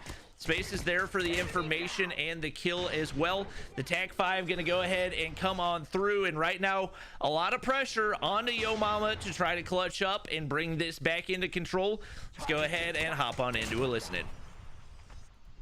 Gas, a bunch of gas. I'm pink cars, I'm pink cars. I'm watching secret right now. You got it. Top factory there. I'm one way smoking. Good shit. Yeah, They're nice, gonna smoke. try. I needed one, nice. They might split spawn. No, they're still spawning still gas. spawn? Still spawning gas. I'm holding back Bravo. gas. There's one tractor. I'm one one shot, shot, I'm brother. I'm one shot, I'm dead. Got a whole track Yeah, here. you're good. I got box inside. Or make sure. I'm dead. I got padded. Tom market. He hopped up with the whichever boxes. Boxes. There's one boxes. I got him. One jump. They got some Jump, don't worry. I'm going Tom market. I'm filling Tom market. Top fact. Jump out dead. I don't see him top fact. Top blue got me. Top fact. Secret. Farm now. Let's try to rotate. Let's run boxes. They're gonna go back alley. I'm with you. Top market. No, I mean top Score. granny. That's solo top granny. That's a Fennec. Oh, I'm gonna try to get granny. Oh, back alley. There's 2 back alley. 3 back alley. Jump up. One more. We're gonna push. So I'm right now. Yo, there's one broken. There's spawning gas. Dead. Yeah. They're gonna spawn They're dead. gonna spawn I blue. have my pred. The blue spawn. Grass spawn dead. They're I'm taking gonna spawn blue. They're gonna spawn blue. Get the hill. Get the hill. Hey, one way smoke, T-back, one way for them. I got back alley. I'm holding the spawns. I mean, that was a thing of beauty to see how quickly that turned on its head and how big of a role the communication played. Even watching Forsaken's POV, you could see multiple times the communication literally saved his life as they called out back alley, and he looked up and there was a player standing above his head, just like that. Yo Mama back in the game, holding the lead, and right now trying to get a break back on into the hard point. It's Forsaken looking to get some value out of his Annihilator, but a lot of missed shots right there. Regardless, they're still going to be able to get the break, and Forsaken's looking to cut off rotations here as well. As you can see, Yo Mama already rotated out early. This could be enough for them to win the game right here, especially with Space up in the top of market right here. That kill could seal the deal. 3 players on the inside of the hard point. Sparrow in play. Not a whole lot of options for the Goofy Goobers. Nah, and with only 15 seconds to go and a cluster strike coming through, blocking off the front door. It's a great position to be in for Yo Mama. Time is ticking away, and there's just nobody getting close by the Goofy Goobers. It looked like Solo was maybe trying to make a window play there, couldn't quite make it in, and that's going to be the 250 to 195 win coming through for Yo Mama. Obviously, as you mentioned, a lot going on in the comms, but clearly they're able to decipher the information that they need to know. As you were mentioning, Forsaken obviously got saved a couple times by those callouts. So excellent game played by these two teams. Yo Mama now going to be up 1-0 in the series. This is a best of 5, so we are guaranteed that domination. And man, what a great opening performance. I gotta say, the kill feed was way closer than this during the middle of the game, but towards the end, it was Space and Raballo absolutely fragging out. And, you can see that reflected in the scoreboard. 45 for Raballo. He picked it up a lot towards the end. Space was honestly just really consistent through the whole game. I mean, really solid play out of specifically those 2 players. But then you have Forsaken coming through with 31, Teabag coming through with 30, and Wally with 22. That was I think that might have been the most coordinated I've ever seen Yo Mama play, to be honest with you. Yeah, they looked really good right there. I think that might be Raballo's best performance of the season. We know he's been around for a long time, but never really been like a breakout player or player in conversation for MVP. But man, to have a minute 28 on the hill and going 45 and 25, that's not something that you can replace, and especially when the rest of the team is that coordinated. Whenever you're able to get consecutive 60-second holds, that's going to be tough to beat. You do have to give credit, and obviously we saw some performances on the Goofy Goobers we're not used to seeing, like Envy going 16-33, Solo going 21-37. Neither of those characteristic at all.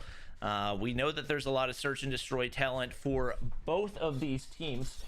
You got to think with the amount of sniping power that we do have over on the Goofy Goobers, might potentially see them bounce back and tie things up at a 1-1 as we get ready to hop into map 2. I absolutely don't think the series ends in 3.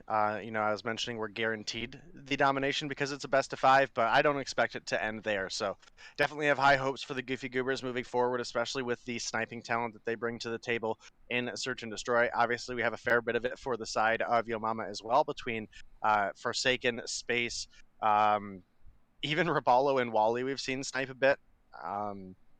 But Blur and Washi specifically on the side of Goofy Goobers. Washi was solid earlier. Blur is honestly kind of trash. And then, you know, you have Band Solo Envy.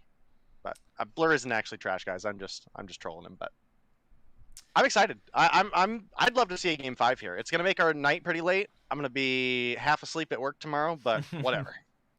Oh yeah, I forgot I was supposed to watch party because the most popular team in Garena is playing 3 games tomorrow, and I was gonna watch all of them. Yeah, who needs sleep anyway? Sleep's overrated, right, chat? Everyone type yup. Please like and subscribe, and make sure to donate as much as you can. Thank you. We're waiting for all of our players to get ready to go. Just waiting on one more before we do hop in to Search and Destroy on Hackney Yard. This is not one that we're really used to seeing all that much. A lot of off sniper angles that you can play, and one where you could potentially see a shotgun play a really big role. I know, especially when I think back to stage 4, I think of a lot of shorties in play. So there's a lot of angles where something like the R9 can have a lot of utility. Really, for both areas, if you want to hold top office, pretty much one R9 can do the job. If you want to hold any of those tighter angles on the inside of the A warehouse, you can also do it there too. So definitely going to be a weapon that we haven't seen used a whole lot recently that could potentially have a huge impact here. Did you I know you were looking for a coffee sponsor. Did you ever get a coffee sponsor, Bobby? I did not. I had one reach out to me, but I didn't know if it was like the type of coffee that I would love. So why do you ask? Oh, I was just wondering.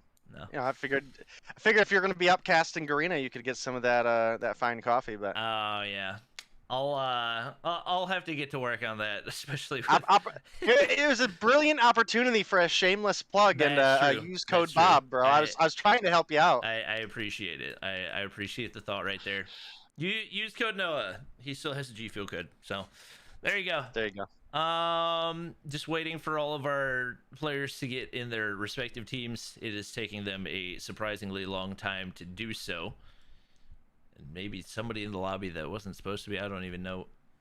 They're in streamer mode. Is that somebody that we know? It might be one of the admins. It's probably one of the admins. Yeah, everybody's in the right spot. Everybody's ready. So I think we're good to go for game number 2. Oh, that's tech. That's kind of what I figured.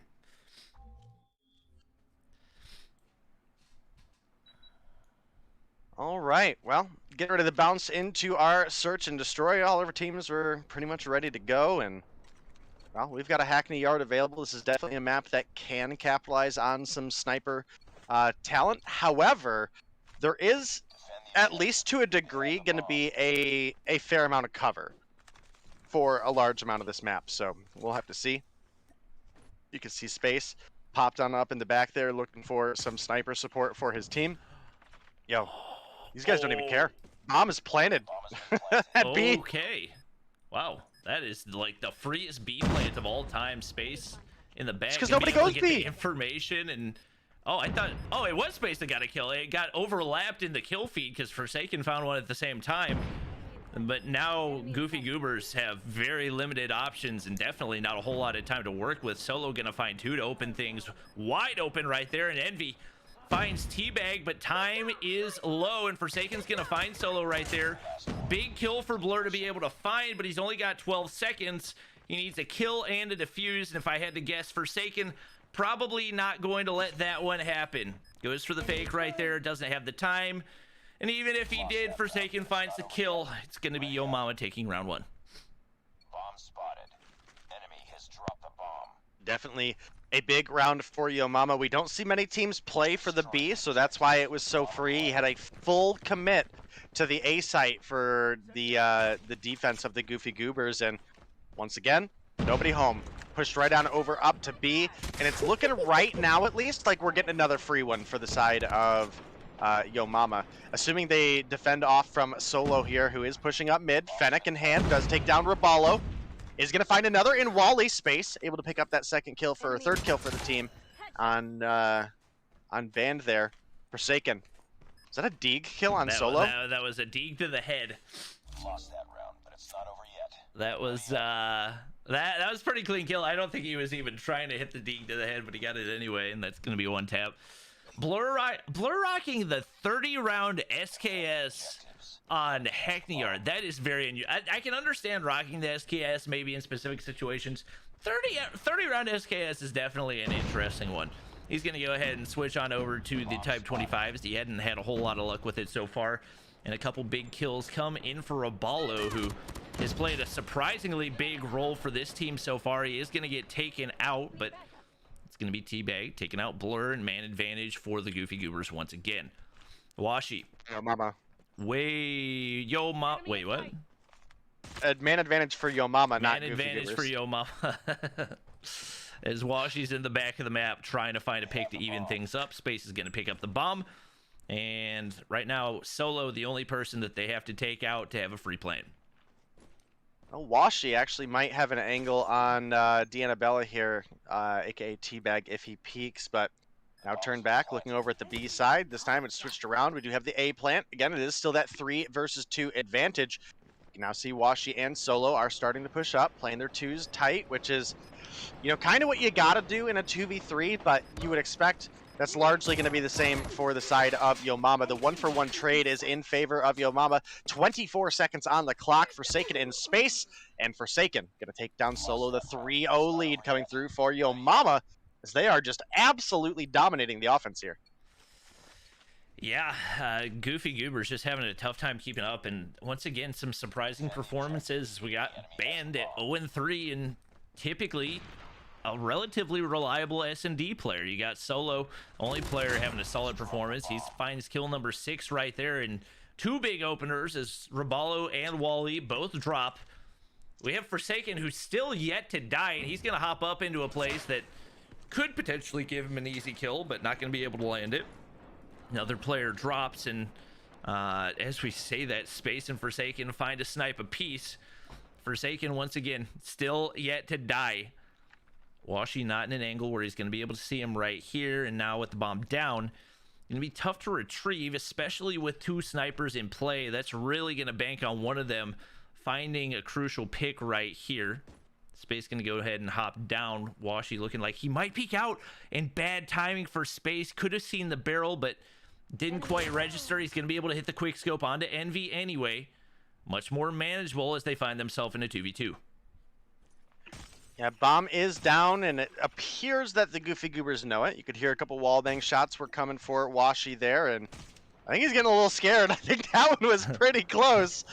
And Space just, honestly, even if he doesn't get the kill, just looking for information here, which is a great way to play this one. He's not really at too much risk because he was playing his 2s with Forsaken pretty well. You now see you've got Washi pushed on up towards the back, and well, he definitely saw Space jumping there. Oh, the COD timing ends up finding Space anyway. Yep, now it's all onto Forsaken. Finds one, but Solo's in position. Forsaken wanted to find kill number 10 in only 4 rounds. It's finally going to be a round going in for the Goofy Goobers right here, and definitely a much needed one to stop the bleeding. Solo looking for some help right now as he currently has as many kills as his entire team combined. Oh, Washi misses the hard scope onto Space, who's standing still, and I didn't get to see Space's end of it, but Washi is gonna drop. That's rough. That's another first blood for Yo Mama, and an early B plant coming through for them as well. Yeah, especially when you give things up that free. No, I was about to say, there's no way Space actually gets climbed up right here. Envy's going to find him. Forsaken is back in spawn right here, and Wally's actually going to be able to spot out Envy right there. Ban drops as well. 2 players remain, and it looks like Teabag's going to be able to regen. Blur does find Raballo, and Wally's going to drop right there, so it's a 2v2, but not really a position to be able to clutch up right here. Actually, they might. The Annabelle in a rough spot right now, but wins the gunfight. Forsaken was there for the trade either way. Yet another going in for Yo Mama, as they still look very, very strong in the search and destroy, and looking to close out game 2 here as well. Destroy the objective. Well, not quite on match point since we had Goofy Goobers pick up 1 round, but they're definitely in a great position, especially for a Hackney Yard. There's leading 4-1 right now. Solo gonna open up with 1. Washi gonna take the dome off of Raballo there. Might find another on Wally. Sure enough, gonna find that shot. Washi had a slow start, but he's got 5 on the board now. The A-bomb plant is coming through for the side of the Goofy Goobers. And right now, it's a 3 for none. Make it a 4. Maybe a just clean round coming through here, unless Forsaken's able to pick off 1. We'll have to see. Washi slides to the corner, M13 in hand. Couldn't quite find the shots there. Forsaken finds 2 before he gets taken down, and just like that, Goofy Goobers starting to close the gap a little bit. Yeah, Forsaken's having himself a game and looking like the switch on over to defense might cause some issues for Yo Mama. It looks like, for the most part, Goofy Goobers are content to keep pushing there. We do have Washi playing those off angles over toward B. That allowed him to play a really big role. It's going to be Raballo and Wally find the openers. I don't know how Washi saw him through the smoke right there, but a beauty of a shot, and Solo's going to find one as well. That was aim assist. If I had to guess, you're probably right. Oh, it nearly finds Raballo there too. Bomb is down, and that's not a good spot. But just like that, 2 picks go in, and now Solo's going to be able to find the final onto Wally. And maybe that 3-round lead, not quite as comfortable as we thought, as Yo Mama struggling pretty significantly on the defensive side. Yeah, I mean, they had a pretty fair advantage. I mean, they played the B side pretty well. It's something you don't see a ton out of really any team, right? I mean, it's pretty much all gung-ho for A, and then if you have to go B, go B. But Yo Mama seemed to favor it there, and it really threw Goofy Goobers for a loop for a while. The Annabella gonna get the refrag. It's a trade of Solo for Wally, but Band now gonna fall as well to Forsaken. It's a 4v3, but Yo Mama do have to play against the clock. 30 seconds to go. You see Washi is pushing up. Sees Space. Ooh. Oh, misses the shot on Space and starts getting shot from behind.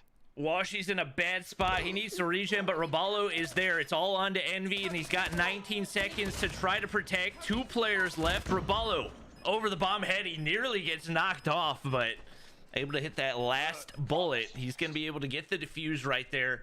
And now only 1 more round needed for Yo Mama to be able to close this out. Despite the struggles that it looked like they might have on the defensive side, that opener out of Wally played a huge role for them. And if they can find another one off the start, might be enough to close it out.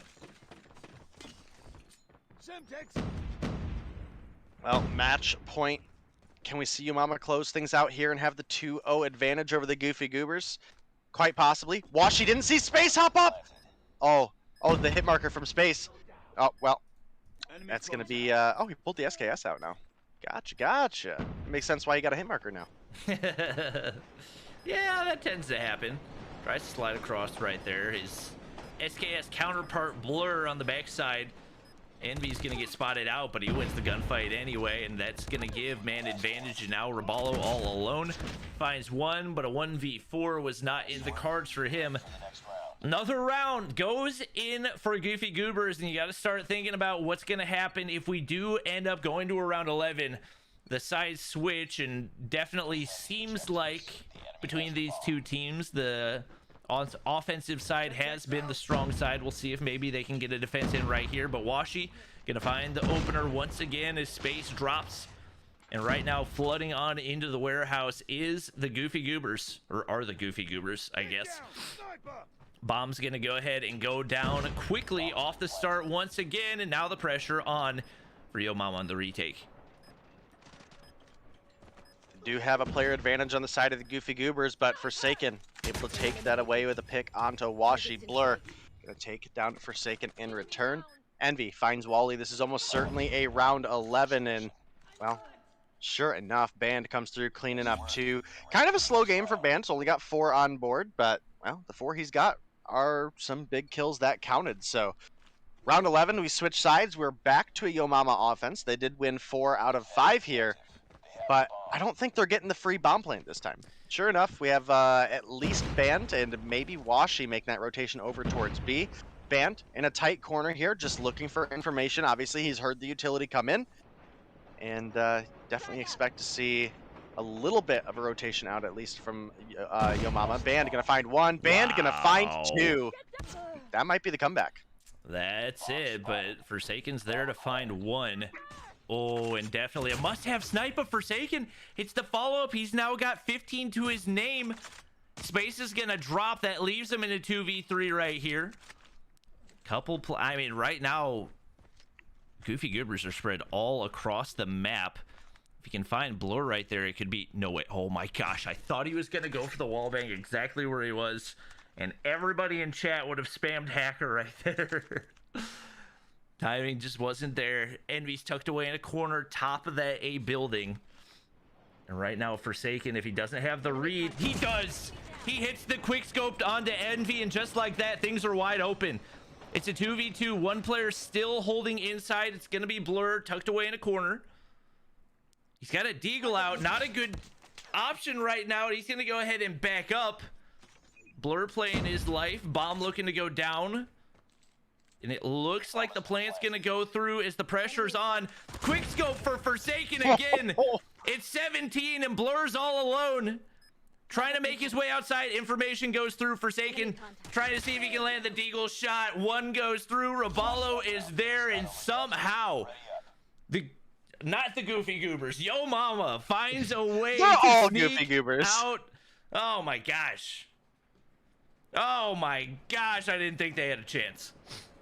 Yeah, that was looking pretty rough with Band starting off with 2 in the feed, but somehow Yo Mama able to clutch it up. I think Forsaken ended with 18 there? Or did Raballo get the final kill? Raballo got the final. 17 and a quite possibly stolen kill coming through there. Raballo comes through with 10 as well. Teabag with 7, Space with 6. Wally not having the game of his life at 2, but you know, they were able to come through with the win. And speaking of 2, they're now up 2-0 in the series. Hell of a game for Solo with 13 on board as well. Couldn't quite keep up with Forsaken.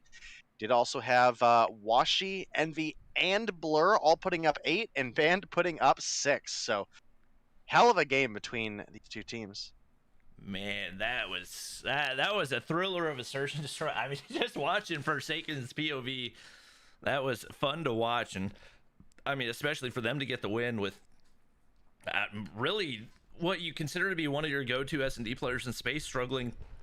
Wally with 2 kills through 11 rounds. For you to still be able to get the win right there, absolutely huge. And yeah, you just got to give some big credit to Forsaken on that one, because he hard carried that team all the way through. Yeah, I mean, definitely a solid game. Again, I don't think this one's going to be over in 3. I really believe Goofy Goobers probably bounce back in the domination here and push us into at least that extra hard point and see where things go. Right now, it's Yo Mama on match point with the 2-0 lead. And these matches have been incredible. I mean, the hard point was solid from start to finish in the Search or Destroy round 11. You can't complain about that level of talent coming through and giving you guys that much action, right? Man, that was a thriller for sure. Since we're running best of 5, I'll go ahead and look back at the maps and bands, just because you guys might have actually forgotten what we have coming up next. It is going to be Raid Domination. If we go past that and we have the Goofy Goobers getting the win right here, it will be Raid Hardpoint. And if they get a second win, Crossfire, Search and Destroy. Raid Domination, always one of the all-time greats as far as domination maps go, so should be a good one. Keep in mind, we do have bans on the Kilo and the CBR. Interestingly enough, no SKS ban, and that played a really big role in the first one. Maybe it's the fact that Blur wanted to be able to run the SKS. We've seen him running it in both, but it definitely feels like the impact has been more felt, especially through what Space was able to do in Game 1. Day, do you see any situation where that doesn't end up being the case here in Game 3 as well? I mean, when it comes to the SKS, Space is hands down the best SKS user in North America, without a doubt. Blur, also very, very solid. We've seen him use the AMAX, we've seen him use the SKS, and use them to a great effect. But when it comes down to the two, I got to give the edge to Space. Overall, again, I was leaning on Goofy Goobers probably winning this, and that has not been the case, as Yo Mama have shown up in ways that we just haven't seen them throughout this season. And I don't know. I don't want to see this one over in 3. I'm cheering Goofy Goobers for Game 3 here. Yeah, definitely. I think they've I feel like they got to run more smokes if you're going to be able to counter Space and the impact that he has with that SKS. I think just because of how many long lines of sight that you have on a map like Raid, if you're not running smokes, you're just going to get obliterated off of B every single time, regardless of whether he's in Red Room or if he's in Top Laundry. Just that big line of sight over that entire mid-map area is going to be very difficult to counter. So we'll see if they can find a way to minimize his impact. We know that there's other ways to make that happen, and we know there's a lot of slaying talent over on Goofy Goobers. They're definitely capable of winning this one, and even though the scoreboard says 2-0, both of those matchups could have 100% gone either way. Yeah, you're absolutely right, and I'm just glad that we're seeing such incredible gameplay between these two teams. This is the semifinals, after all. Team that goes on to face the winner of Zygnus and Seminole are going to need to be at their best. So you're really earning that spot here. And there's a lot of money on the line. And this is, the end of that competition. And it's not winner take all, but it's certainly winner takes most of the pot. So definitely expect some of these players to be stepping up big for a Game 3 here. Goofy Goobers obviously not wanting to go down. And Yo Mama obviously not wanting to have to go to Game 4. All right. Well, we're just waiting for one player to ready up. Admins, I think you could probably spam ready and he would... yeah, there we go. I think now we got everybody good to go for game number 3 as Goofy Goobers trying to find a way to push on and keep their hopes of moving on to the championship alive. They are going to be over on the C side in Garage to start. So given the fact that we tend to give a tiny bit of advantage to having Top Laundry control, the fact that they should start off with that in the second half could potentially go their way as well. Keep in mind, this is 200-point domination rather than the usual 150, so more opportunities for things to open up as well. Forsaken finds one before being taken out by Solo. No surprise, Space pulling out the SKS and trying to hold things down in top side, but gets 248s right there. Oh my gosh, Envy comes through huge off the start. A 4 spree for him, and that's going to leave the B flag wide open before he's finally traded out by Raballo. DB right now in favor of the side of the Goofy Goobers. Typically, again speaking, we would consider A side to be a little bit stronger here. It's not super convincingly stronger, like, for example, a Crossfire or a Hackney domination, but the advantage is there, and especially if you have a solid SKS user, you can have a lot of opportunity to play that angle. So we'll have to see. A lot of Type 25 in the mix, obviously, as we had the Kilo and the CBR4 band. Washi pushing on up. Actually, M13 for him. Gonna find one. Blur finds another. Band finds Teabag. Now Raballo falls to Blur, and a big feed comes through for the side of the Goofy Goobers. Across the board, the Goofy Goobers are just straight out slaying Yo Mama right now. They have not been able to get anywhere in mid-map. They're not even remotely close. They're trying to make their way up from mid-stairs. They're trying to come through kitchen, and they're just getting shut down left and right. And oh my gosh, Washi finally ends up losing a gunfight on the inside of kitchen, but Envy's there for the trade. They're trying to push for the flip to C, which You don't tend to see a whole lot. It looks like it's going to be Teabag trying to get some solo progress, but he's going to get shut down by Washi as well. And if you look at the scoreboard, that tells you most of what you need to know about this matchup so far. Everybody but Band in the positive, and pretty sizably so, as Yo Mama has not been able to find any momentum so far.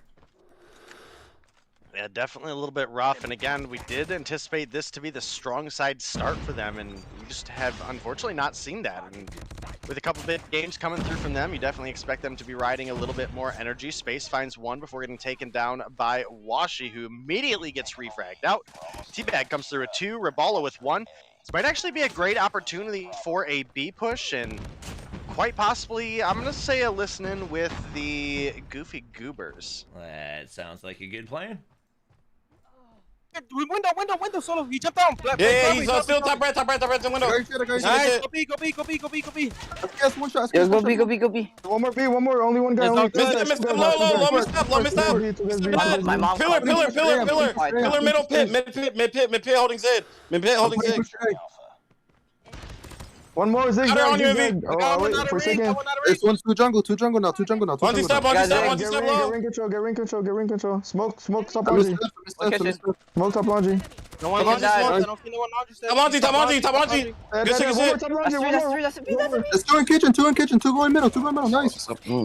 SKS, stop laundry. I got 3. That's a B. Come on. Mid steps. Spiro mid steps. If you can push that, yeah, good shit. Miss up. I'm with you, Solo. Miss up. I'm watching. Nice. Ow. I'm putting pressure A. Yo, 2 missed up. Yo, laundry step. Dead. I got your mid. I'm cooking a swing.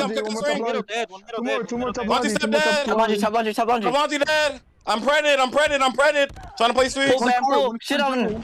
One corner jungle. One more, man. Laundry step. One laundry. I'm in Zig. I'm full. That's up. Don't use anything. No one use anything. It's 2 kitchen. Don't feed. Top laundry. Go sit. Good. Nice. Ah. Well, even with the B control going in for a little bit right there for Yo Mama, very, very solid communication right there. Maybe a little bit on the loud side for my preference, but overall, definitely really solid communication out of the Goofy Goobers, and they did a great job of retaking right there, especially with how solidly they pushed out that mid control. Well, the 100 to 69 point lead in favor going over to the side of the Goofy Goobers. The sides have switched. Again, we typically would regard A to be the strong side, but the Goofy Goobers played C incredibly well. We actually saw Yo Mama try to flip for the C a couple times, so I don't know, maybe the meta for the way this map is played has changed. We'll have to see as things continue here. Wally definitely looking for a cap on the B flag. Got about 2/3 of the progress, and now it's starting to get cleared out. And that's going to be Solo on the hill now, starting to get that progress in favor of the Goofy Goobers. He's going to get taken down from the side here. And now Yo Mama back into action. D'Annabella slides the corner. Wally looking for one on the Band. He is going to find it. Forsaken's got 2 in the feed with the Annihilator as well. Space and Rabalo continuing the kills. And there's not a body on B. It feels like a fair bit of wasted time here for the side of Yo Mama, unfortunately. But Band probably going to pick up a free one right now. Yeah, it seemed like they had a solid, I feel like they had multiple 3/4 sprees in the feed. Blur's going to actually push all the way across, and looks like they might actually be able to flip for C, which we typically don't expect to be the case, but it seems like that's what they're more comfortable with. We are going to see B go the way of Yo Mama, at least one would anticipate, given how much time they've taken to respond.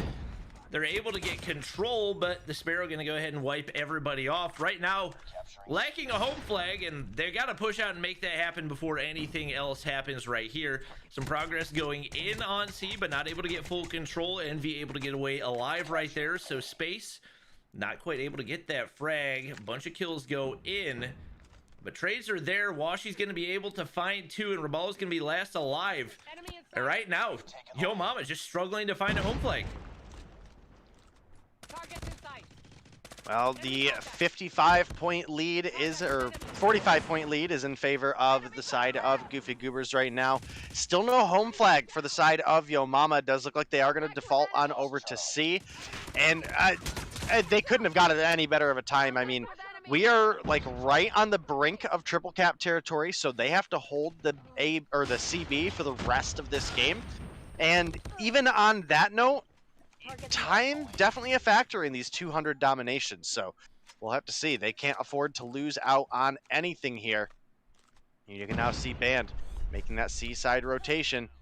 Ruballo gonna have to turn around. Oh, he took the shot from behind. He's got confirmation that the opponent's on C. Yeah. Rough position to be in for Yo Mama right now. This is close. Yeah. And Ruballo's pretty content to stay in Zig. He's still trying to get that last person that was trying to get control, but now he needs help over on B, and he doesn't have an angle to clear that off, and that could potentially be game ending for Yo Mama if they don't act on it soon.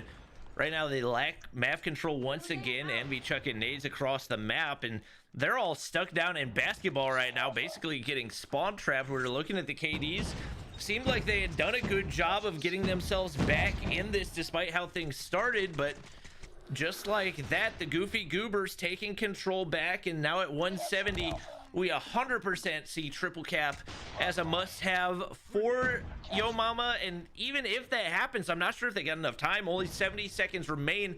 They're trying to get that last little bit of progress, and it does look like they're going to be able to get the clear off on A, but they're going to need a lot more than that, and they're going to need to make it happen fast if they're going to be able to get a win here. B's going to get capped the other way. More than likely, that's going to seal the deal. Yeah, there's no time. Even with a triple cap at this point, Yo Mama can't see the comeback happen, so that game 4 is going to get secured by the side of the Goofy Goobers, and you know, thankfully so. Again, this matchup specifically, I did not want to see over in 3 with how evenly matched these teams have been, and you know, not just this match, but how close the hardpoint and the search were, right? So, big shout out to Goofy Goobers for giving us a little bit more action, and we still got another banger for you guys tonight with Zygnus versus Seminal, guys. So make sure you guys stick around for that after this series, which, you know, again, undetermined amount of time. You know, could be over here in 4. We might see that game 5 yet, Bobby.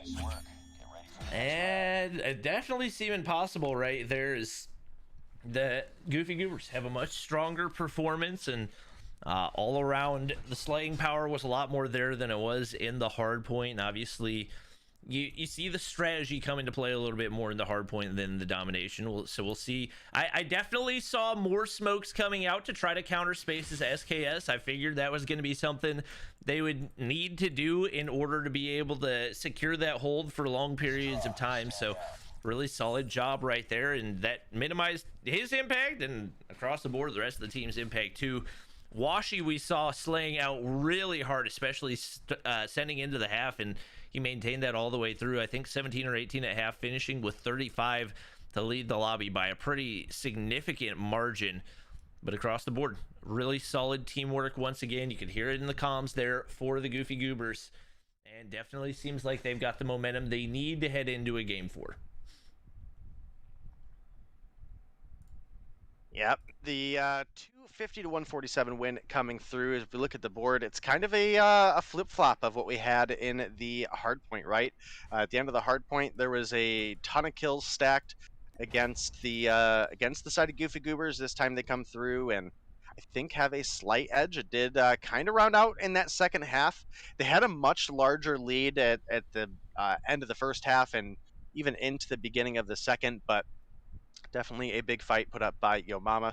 Closed the gap in the kills, couldn't quite close the gap in the score. So as we move into our raid hardpoint, which is going to be our next match, you know, again, I'm just glad we're past a map 3 at this point. Yeah, 100% excited to see this next one.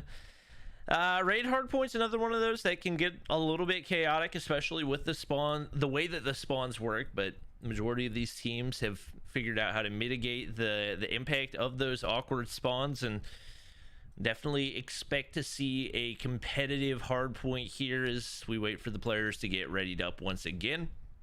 Keep in mind, we do have bans on the CBR and the Kilo, so the SKS still in play. Not quite as big of an impact for Space there in the domination. We saw him absolutely slaying out with it in the first hardpoint. Maybe not as many off angles that you can work as there are that you can work on standoff. So we'll see if he can bounce back and potentially lead this team to a victory. But if not, definitely expect it to be a spicy search and destroy. Don't want to get too far ahead of ourselves, though. Waiting for our players to ready up, and we should be good to go for game number 4 soon.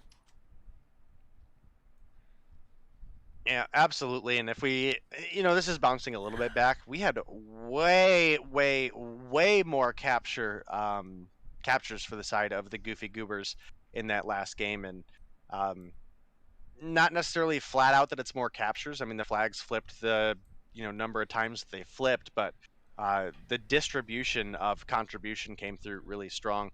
Let's see, +4, +5, 9, 7 more captures for the side of, or 7 more capture contributions for the side of the Goofy Goobers than for the side of Yo Mama. So definitely a deciding factor in that last game. No question.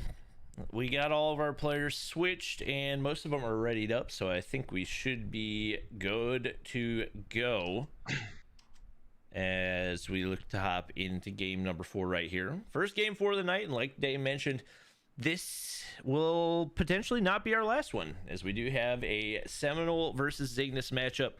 Everybody is ready and hopping on in to game number 4. I might need to make coffee before we start the last one. I'm not gonna lie. I'm feeling it right now.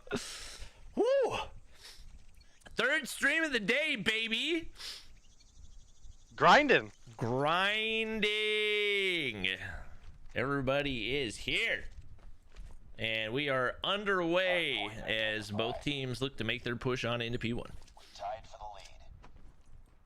Well, we are heading on over toward rings, and this is going to be our P1. If you're able to get control, this is one of the few maps that really have a strong P1 potential. There's a lot of head glitch potential, as well as just being fully on top of that ring gives you a quick rotation around to have the high ground against any of your opponents. So we'll see who's able to get that. So far, it's been the break for the Goofy Goobers, and you can see they are going ahead and securing that lockdown. And, well, at this point, you've either got to commit to a break for the side of Yo Mama, or you've got to look for those P2 spawns, because you can't give it all over to the side of Goofy Goobers. Otherwise, you're going to find yourself in another search and destroy in which Goofy Goobers were already almost able to make the comeback happen.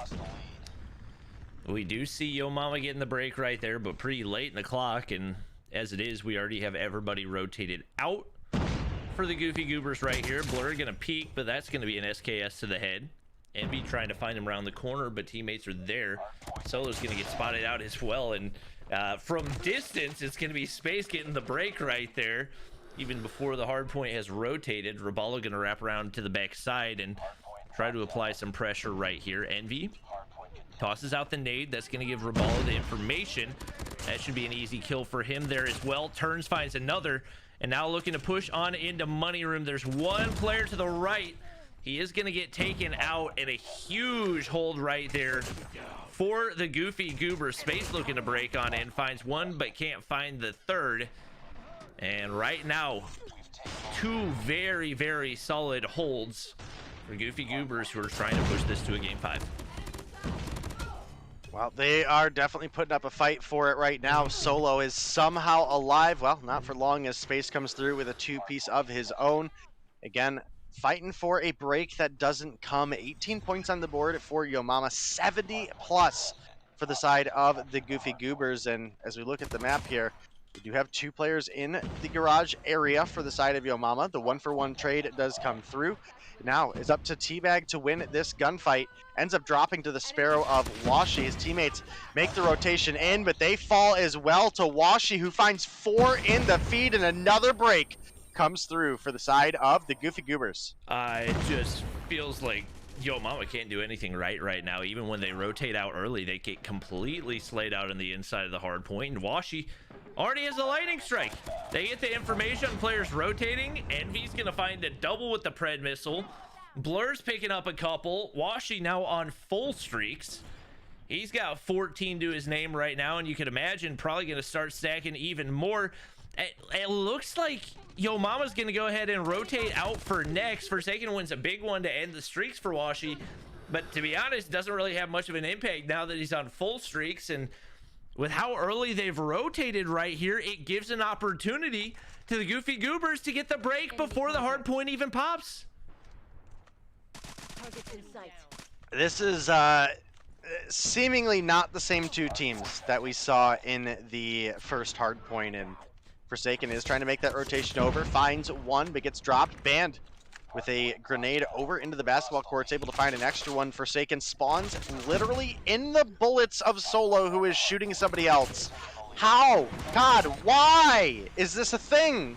That hurt me to watch, but you know, it is raid. I know what to expect. I know to be disappointed ahead of time.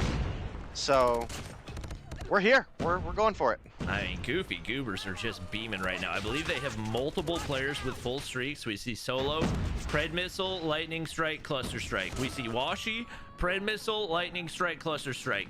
I'm a little bit surprised we haven't seen that invested, especially given how open this hard point is, but you have a couple that work this way, and more than likely trying to wait until they're absolutely necessary. They actually do end up getting the break anyway.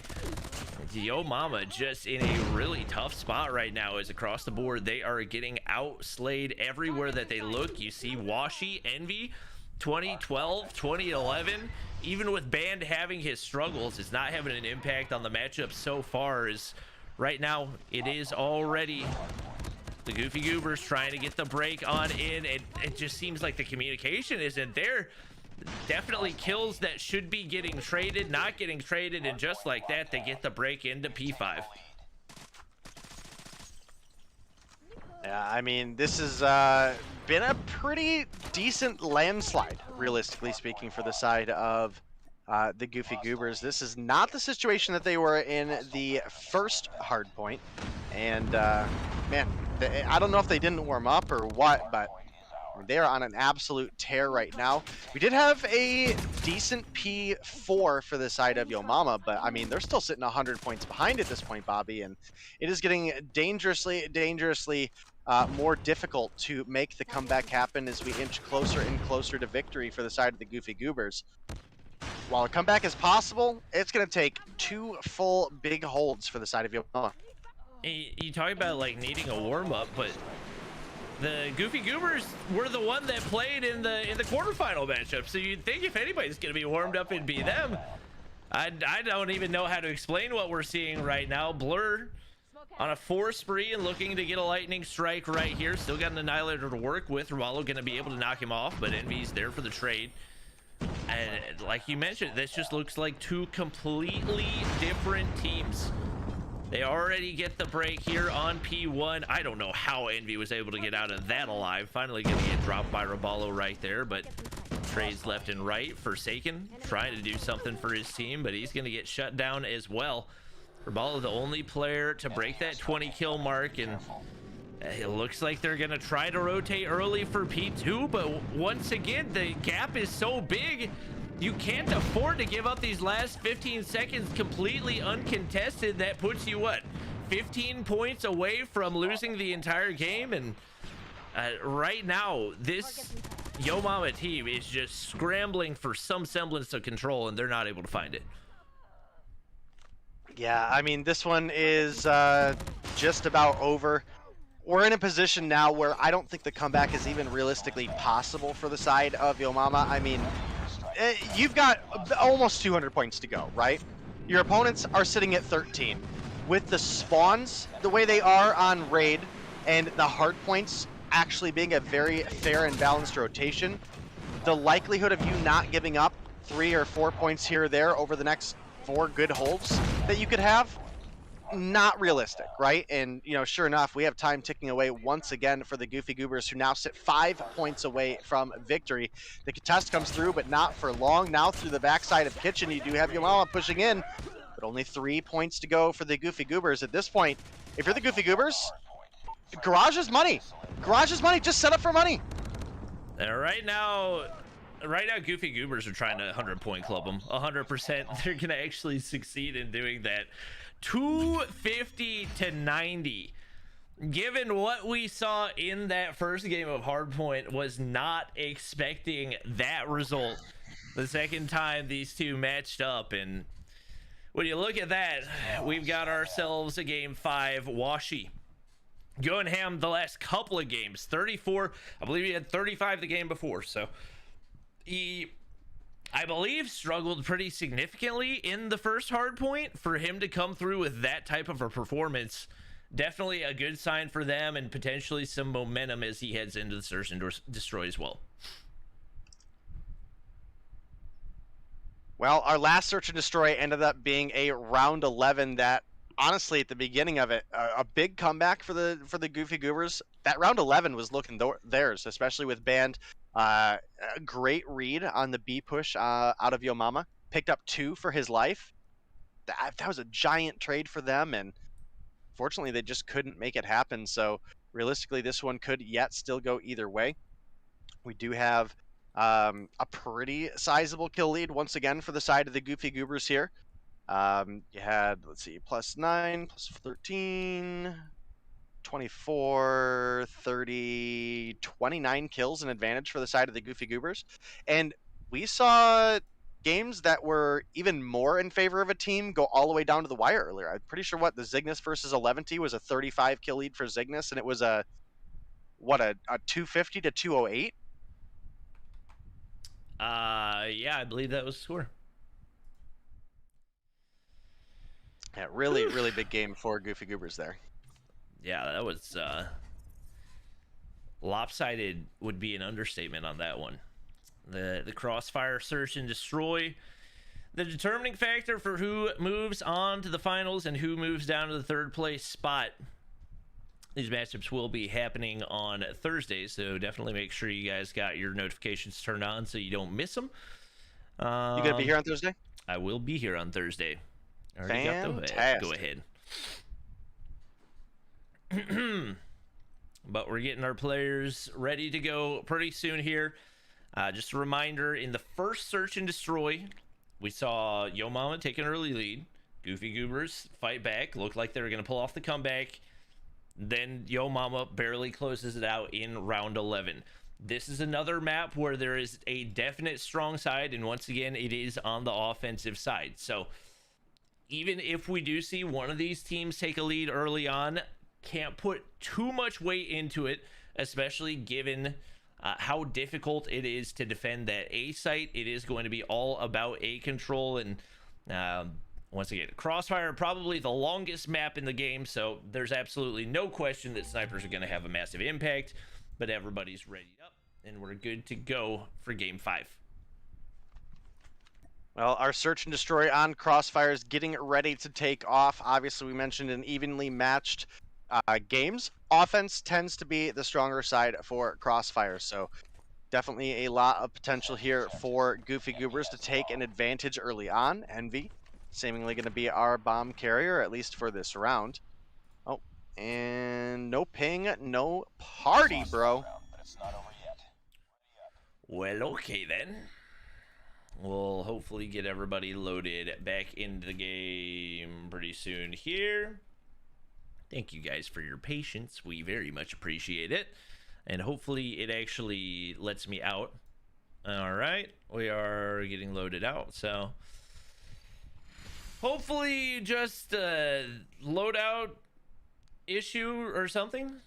Not entirely sure, but we'll get everybody readied up and loaded back into this as soon as possible, because it is 10:34 and we still have an entire another best of 5. We're probably not gonna get done before midnight. Yeah, I know, bud.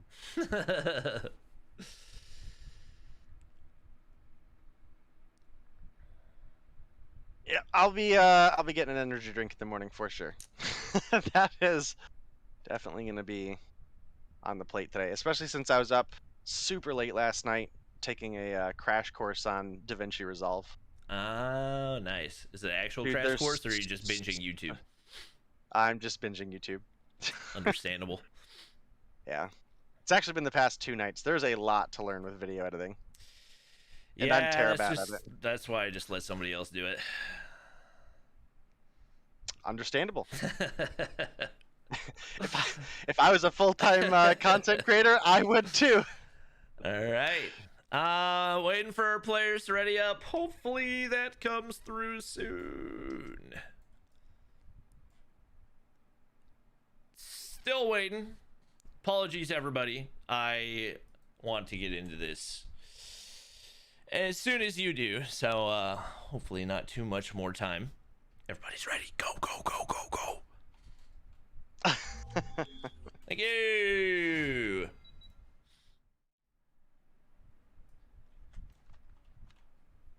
All right, well, getting on into our crossfire. Still going to be the Goofy Goobers on the offense. It's going to be Obama. Obviously taking the defensive position. Again, Goofy Goobers, I would say, have at least a slight advantage for being on the offense in an even matchup. But it realistically could go either which way. Forsaken does open up with the first blood onto Solo. Ooh. Shots going through. Envy not able to find the frag right there, but Goofy Goobers push pretty far back on what we would typically consider to be the strong side. Envy's trying to find information. I don't know how that wallbang isn't landing onto Raballo. Maybe he didn't equip FMJ. Doesn't really matter. Blur's gonna find him right there. Teabag there for the trade. Trying to find information onto Teabag over on the cross, but once again, the shot's not connecting for Envy right now, and the bomb in hand and most of the utility used up right now. I don't think they have any smokes remaining. The last one's going to get thrown down there as they look for the plant. Right now, Forsaken's in a perfect spot to find one, but he can't find the next, and Band, huge two-piece goes through right there. Now all the pressure on to Space right here. Sees Washi on the cross, and that quick scope could have potentially had an opportunity to even things up and maybe get them the round win. Band looking to get the bomb down over on B, and it looks like he should be able to do that relatively easily. Washi not in the spot to spot Space as he crosses, and now Band tucked away in the corner is going to be the player to make the play. All right, well, definitely have an opportunity for Space to possibly come through with the clutch here.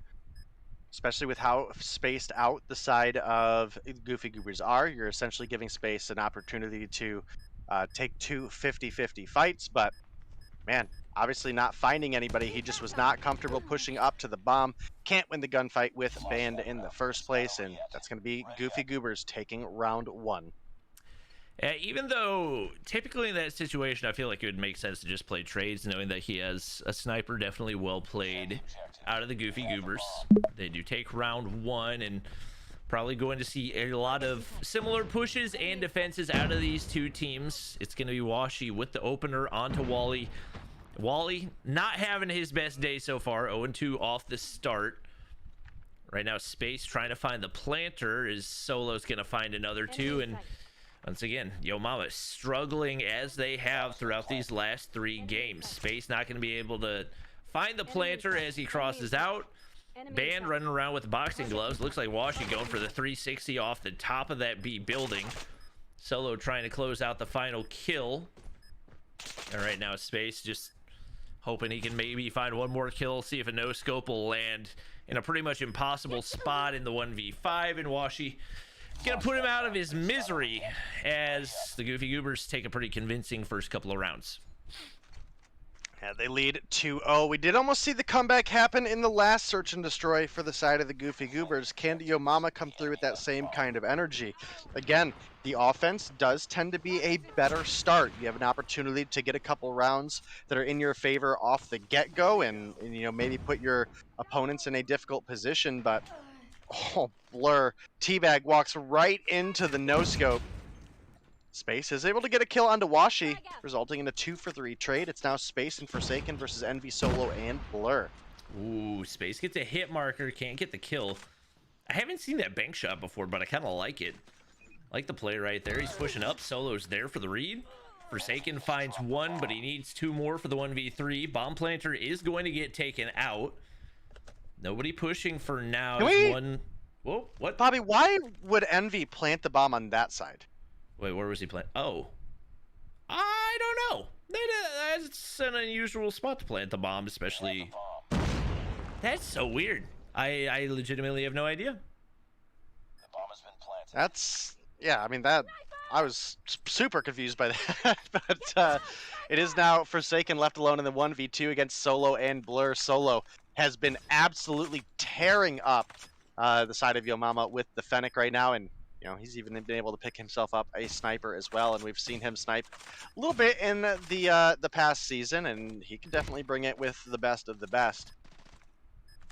Right now, Forsaken trying to find something, but Solo once again gonna put him out of his misery, and it seems like all the momentum is lost right now for Yo Mama. They are scrambling, and finding nothing. Forsaken, the only player above 1 kill right now. Obviously, we do typically consider this to be a more offensive-sided map, but I'm not sure if a switch of sides is going to be enough. We do see a couple openers, and maybe this is what it takes for... Ooh, as Forsaken nearly finds Blur. Oh, Solo! Oh, the disrespect. Literally pushes right in front of Wally to get the prize fighter's kill there and makes it out alive. I mean, this is just... Oh, and then he finds Wally too. Dude, Solo's cracked, dude. 9 kills on board. Rocking the Fennec and the prize fighters, making it look... honestly, making it look easy right now. He truly is, and now it's Space and Forsaken left again. 2v2. But just not an easy site to retake. Space is lurking all the way into the back. He's not going to be able to find Solo. Pressure onto Forsaken to find the snipe on the player in that top side. It's going to be Washy looking down.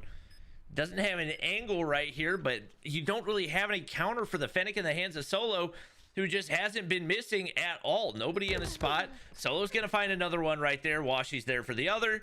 A 4-0 lead. And right now, things are falling apart for Yo Mama as they, time and time again, struggle to find these kills. Forsaken in space with 3, but man, Solo is absolutely tearing them apart. Solo is absolutely on fire. Space gonna take him down for first blood, though. This might be a giant opportunity for the side of Yo Mama. Wally finds 1 before getting taken down. Overall, a 2-for-1 in favor of Yo Mama, who desperately need this round. Now it's Teabag gonna take down Washy, leaving things in a 4 versus 2. Bro, if Yo Mama doesn't win this round, then they are just honestly out. You're not, there's no way you're going into a offense on Crossfire in a 5-0 and making the comeback happen. It's just not a reality. Yeah. I mean, even if you find the 5 straight rounds, then you got to go back to defense, and with how defeated they've looked on defense, there's just no way. Fortunately for them, Envy is in a 1v4. He finds the opener, and you would think with that happening, more than likely you won't see any more solo pushes. But with that said, team's still pretty spread out right now, and that gives him an opportunity, much similar to what we saw a little bit due to Tribe back in stage 4. Right now, he's trying to find the angles, and he's going to make his way on up to the site, but it sounds like the bullet whizzes past his head. That should be information. Nade's going to go through, and now starting to panic. He's going to find 1. Needs to find 2 more, and once again, don't know what the goal of those solo pushes is, but Robalo finally going to be able to sneak up. And a little bit of life coming through for Yo Mama as they take their first round. Definitely a really, really solid round that they desperately needed. Now they're going into the second half. They are going to be on that offense.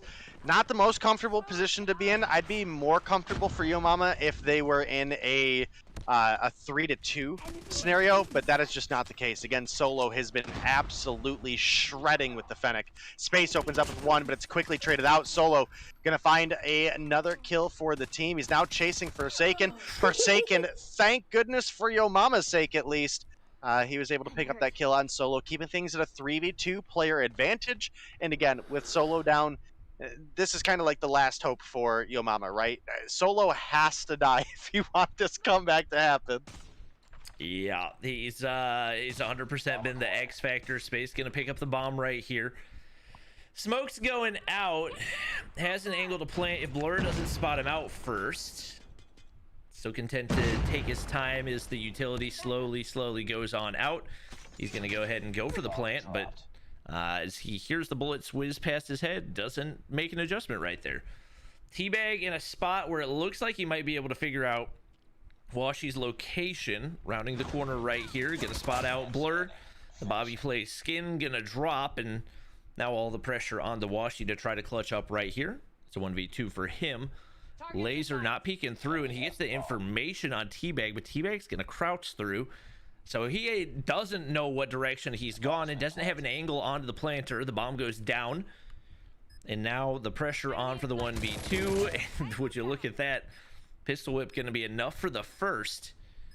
Now a lot of pressure onto Forsaken, who's made his way up to that top building, and you would think that should be the angle that he needs to be able to get any attempt at a defuse right here. Gonna go ahead and make his way across. Obviously, that's what Forsaken's going to be expecting, and that's the reason that he plants it right there. Washi gonna go ahead and back up. Oh no, it may be a misplant. No, it's not. Forsaken finds a way to land the shot. It looked like maybe he had found an angle where he could defuse and not get hit, but back-to-back rounds go in, and maybe a little glimmer of hope for Yo Mama. Definitely looking like a possible comeback to happen. Again, I think it's largely going to rely on Solo dying early, and, well, he's going to get a first blood onto Wally. Again, he's been absolutely nuts this game. He's got 12 on board, been keeping Yo Mama down almost single-handedly. I mean, he's got 12. The rest of the team has 16.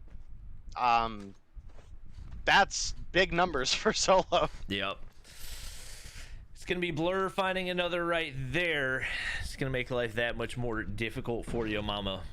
Rabalo's got the bomb in hand, but they're pushed way back. No map control as these three players are kind of just stuck together. And Bam's right below on those stairs. Rabalo finally able to clear him out. Space is going to find Washi right there, and that's going to open things up to 3v3, but unfortunately for Yo Mama, Solo's still alive, so nothing's going to be easy.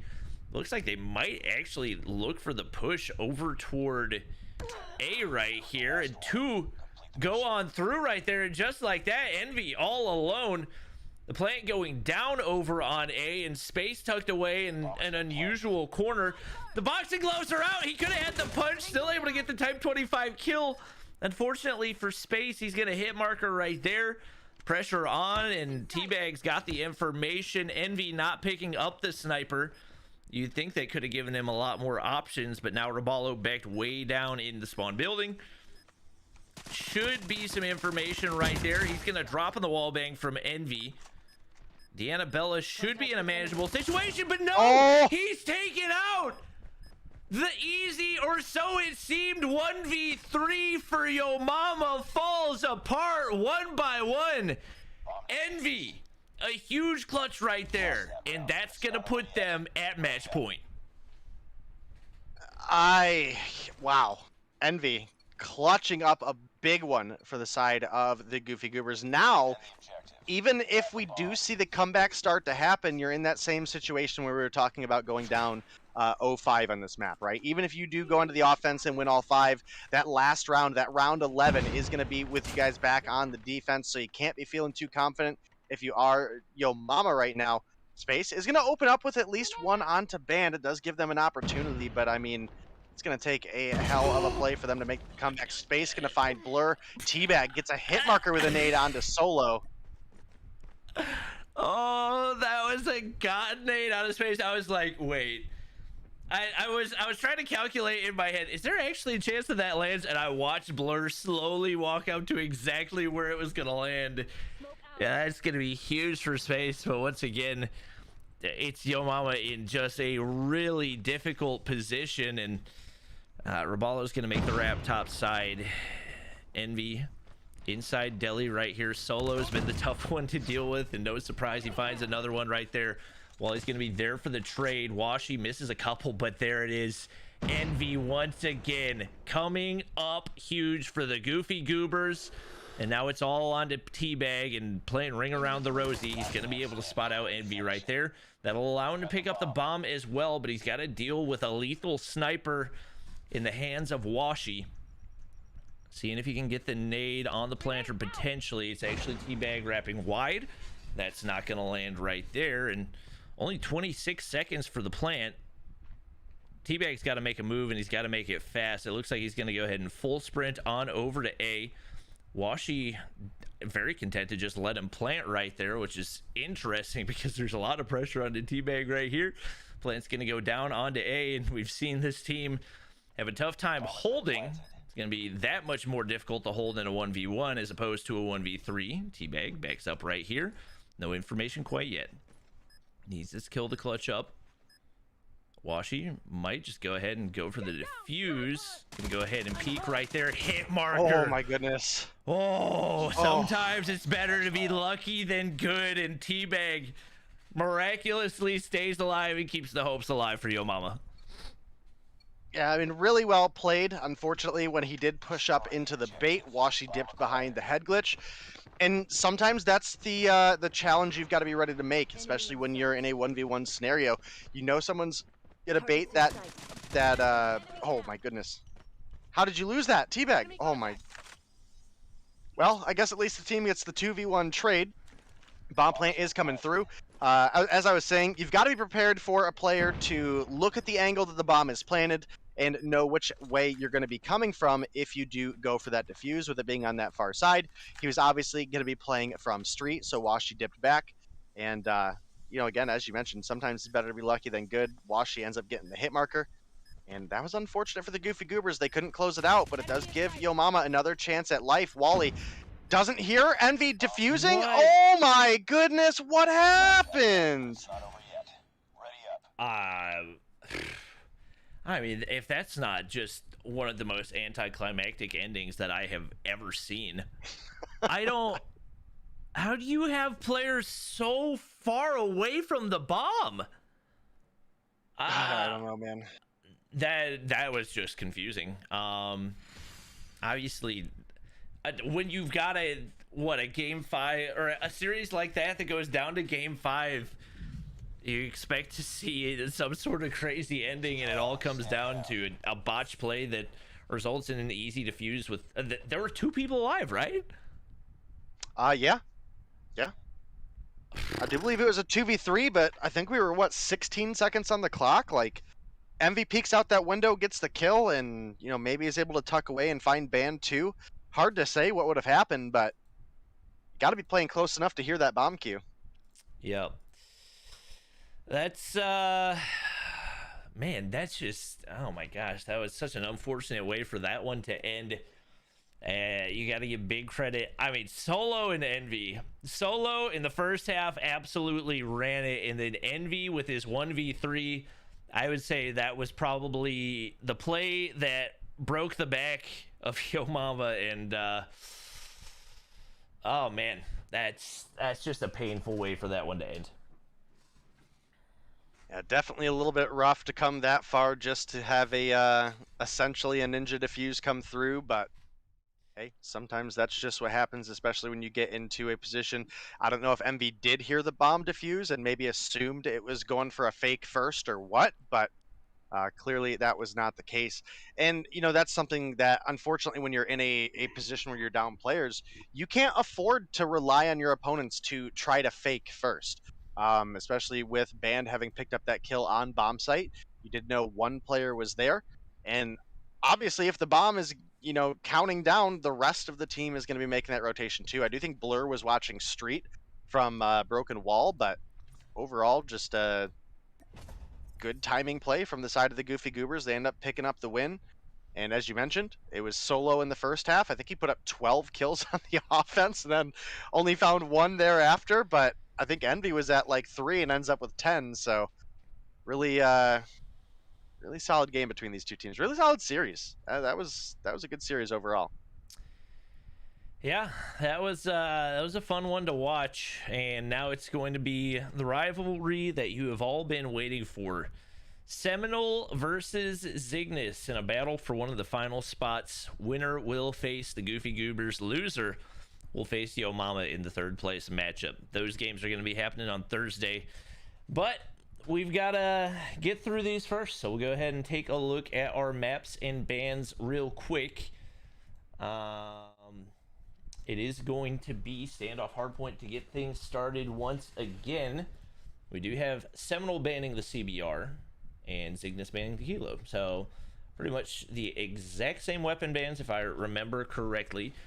That's going to be Seminal also banning Domination on Standoff and Search and Destroy on Takeoff. Zygnus banning Hardpoint on Crossfire. And Summit Domination. So it is going to be Standoff Hardpoint, Firing Range S&D, Takeoff Domination. If we go to a game 4, Raid Hardpoint. If we go to a game 5, Hackney Yard S&D. Takeoff Domination, definitely the interesting one in that rotation. And just FYI, I'm going to go grab water real quick.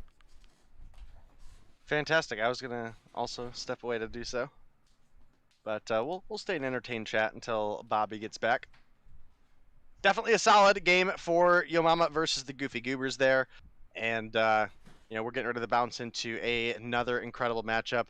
It's largely just a repeat of Tribe versus Zygnus from last year, right? And I said every single time we saw those matchups that I'll never get tired of it.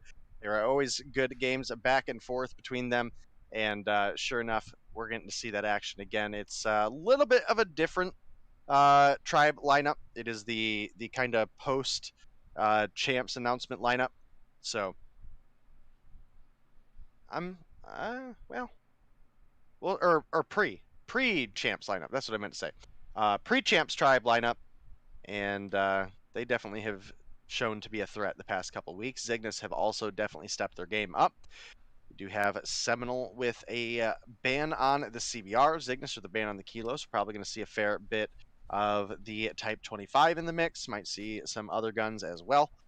You've got Domination on Standoff ban and a Search and Destroy on Takeoff ban for Seminal. Zygnus with a ban on Crossfire Hardpoint and Summit Dom. And that leaves us with our map picks of Standoff Hardpoint, Firing Range Search and Destroy, Takeoff Domination, Raid Hardpoint, and a Hackney Yard Search and Destroy. You back, Bobby? Yeah. Someone asked in chat, did I not say at the beginning of that last series that I thought Goofy Goobers had an advantage? I think that you did. I feel like I remember saying that a couple times, and chat seems to think I said from the start that Yo Mama was going to win that, so I'm just kind of confused, so. I don't think that you said that. I might be tripping, but I definitely Nobody felt listens to me. Yeah, it'd be like that, you know. I Right, felt like, yeah, it definitely seemed like the momentum was going the way of Goofy Goobers, so that would have made sense that you would say that. All right. I was also going to step away for a drink, but I decided to entertain chat for a minute while you were gone, so I will be right back. All right. Sounds good. We're still waiting for all the players to get loaded in, chat, so we'll hop off for just a second, and as soon as all the players are loaded in, we will hop into the matches and get you guys back into it. See you in a sec.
right, everybody.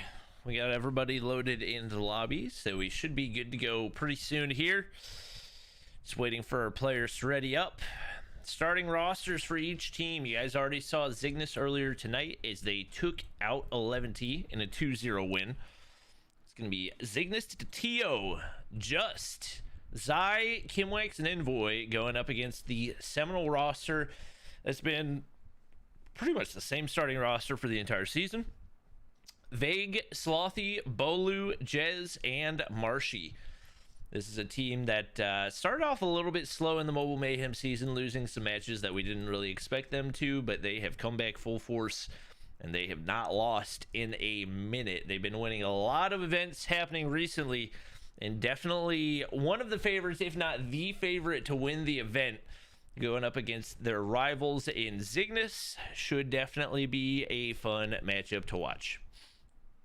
Yeah, you're definitely right. We obviously went over the best of 5 earlier in the weapon bans, and as I was mentioning earlier, probably going to see a fair bit of Type 25 in the mix. But I also think there's a pretty fair probability that we might see Jez pull the PBSH out. That's something that we've seen him bringing to the table, and let me tell you, Jez absolutely fries with it. I've said a couple times so far this season that I think Jez has been the best player in North America. There's obviously a lot of factors in that. Jez doesn't play a lot of objective, but let me tell you, for consistency on a Slayer aspect, Jez hands down has my vote for the MVP. Yep, definitely been one of those breakout players. We're still just waiting for players to get readied up, so hopefully we'll get things squared away soon. Thank you everybody for sticking around. Should be how long have I, what time did I go live? Oh, I think I could, oh wait, no, I went live at 8. I was like, if we went live at 7, I could send a second round of notifications. Maybe toward the end of the match, depending on how long it goes. Cool warning span. Just waiting on our players. Once again, we'll go ahead and run through the maps and bans real quick while we wait on that. That's not the right maps and bans screen. CBR is banned. That's not the right screen either. CBR is banned. Kilo is banned. Domination standoff banned. Takeoff S&D banned. Crossfire Hardpoint banned. Summit Domination banned. Those are the maps that we will be playing, so could be 3, could be 5, who knows, could be 4. TDB. You're not wrong. You're not wrong. If history has taught us anything, Bobby, it could be 1. Oh, true. was true. That a little too rough of a shot? Forget about that. All right. We'll see if there is ping and if there is party. One more player and we should be good to go. Go, go, go, go, go, go, go, go, go, go, go. Yep. Bobby's got to work in the morning. I've got to work in the morning. These players got to probably sleep in the morning. If we're going to be real here. I don't know. I don't know where I'm going with it. It's late. If I wasn't gonna work in the morning. Is Jazz gonna run the AK-47? Bro, I hope so. I think he's gonna run the AK-47. So the AK-47 did get a buff that made it possible for it to 3-shot with 1 shot to the chest. That being said, I don't know how consistent it's going to be going up against this level competition, so I am very intrigued on that one. It is a whole lot of kills off the start. Most of those going the way of Seminole as they do get that initial time on the hill. Zygnus is there for the break, and they are completely flooding in from Delhi side. A couple players pushing in from the backside, and what do you know? Jez with the kill with the AK-47. Once again, I was not expecting to see this at all, but he has been a master of the off meta recently. I'm gonna tell you guys right now, chat, when Jez drops like 30 or 40 kills this game, and then you see my YouTube video come out in a couple days, That was all pre-recorded. I've already been using the AK. You can ask Verdict. I am trash and I use the AK, okay? That's a reality. But Jez does find kill number 3. Now has Just pushing right up on into him while reloading. That's going to be a kill going over to Just. A pretty sizable lead off the P1 start for Seminole, and they're here ready to go for P2 as well. Whoa. And I'm sorry, I was just off guard because Slothy's running the QQ9 as well.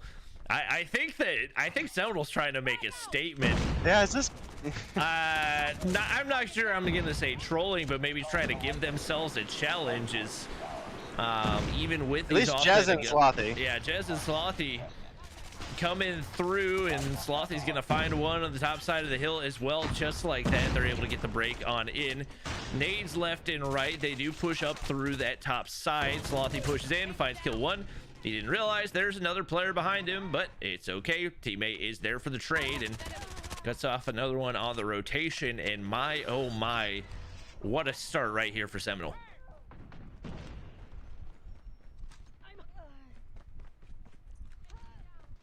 Hardpoint identified. And the P3 is going to be pretty much completely unoccupied. Slothy just jumps right up on in there as his teammates clear out the surrounding area. Dio's on the inside. He's going to get shut down. Oh my gosh, this is lopsided as heck right now. Marshy's on 12 and 3. Vague's on 14 and 6. Slothy and Jez are running off meta guns, and they're still going positive. And right now, Zygnus just scrambling to find, 20 points on the hill. Yeah, I mean, we got all of that trickle time at the end of P2 as well for the side of Seminole, and they only had one player hanging out behind, and they went ahead and got set up for next. You can now see we did have Slothy push up with the Purifier, ends up only finding one. I think if he wouldn't have turned around to try to finish off that kill and just let him burn out, he might have found the other 2 in the next room. If not, at least would have had them damaged for his teammates, but they're making a smart rotation, going ahead and getting ready for P4. This is a difficult hill to break, an easy one to hold. And it's still, right around an 80-point lead for the side of Seminole. They are storming away. And, again, we have 2 players using some very off-meta, even after the weapon balancing update that we just got, right? Like, the QQ9 and the AK, okay, they're better. Do we really think that this is a better choice than the Type 25 at this point? I don't know about all that. Hey, chat, tell... I'm happy to see it, though. Tell... If anybody has contact with Jez, tell him to run the HBR and I'll turn it into a YouTube video, okay? Sound good?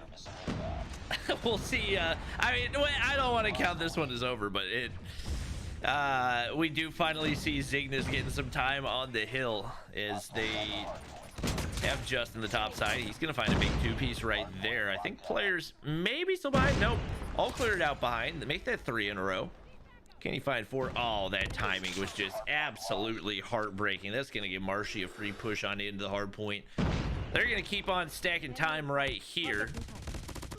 And Just going to be able to win a big gunfight onto Slothy right there. But right now, still scrambling to close the gap that is formed in a very big way as they find themselves down 80 points. Stacking the hard point right now, and now starting to win some of those gunfights. Looking like Zygnus starting to feel a little more confident and maybe building some momentum here. Well, starting to, but they've still got a long way to go. Just gonna get taken down by Slothy, who pushes right on down, gets the 3-piece, takes down Tio as well.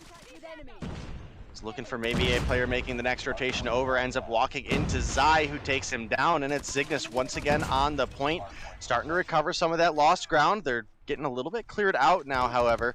Slothy with the rotation from behind finds one before he goes down. Tio is rocking that R9 once again.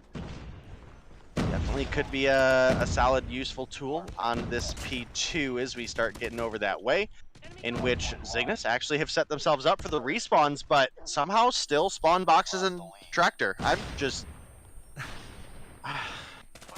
Welcome to COD Mobile. I don't get it, dude. I don't get it. That's the way things go sometimes. You were talking about Jez using the PPSH. He's gonna pull it out, and I have the gun skins downloaded.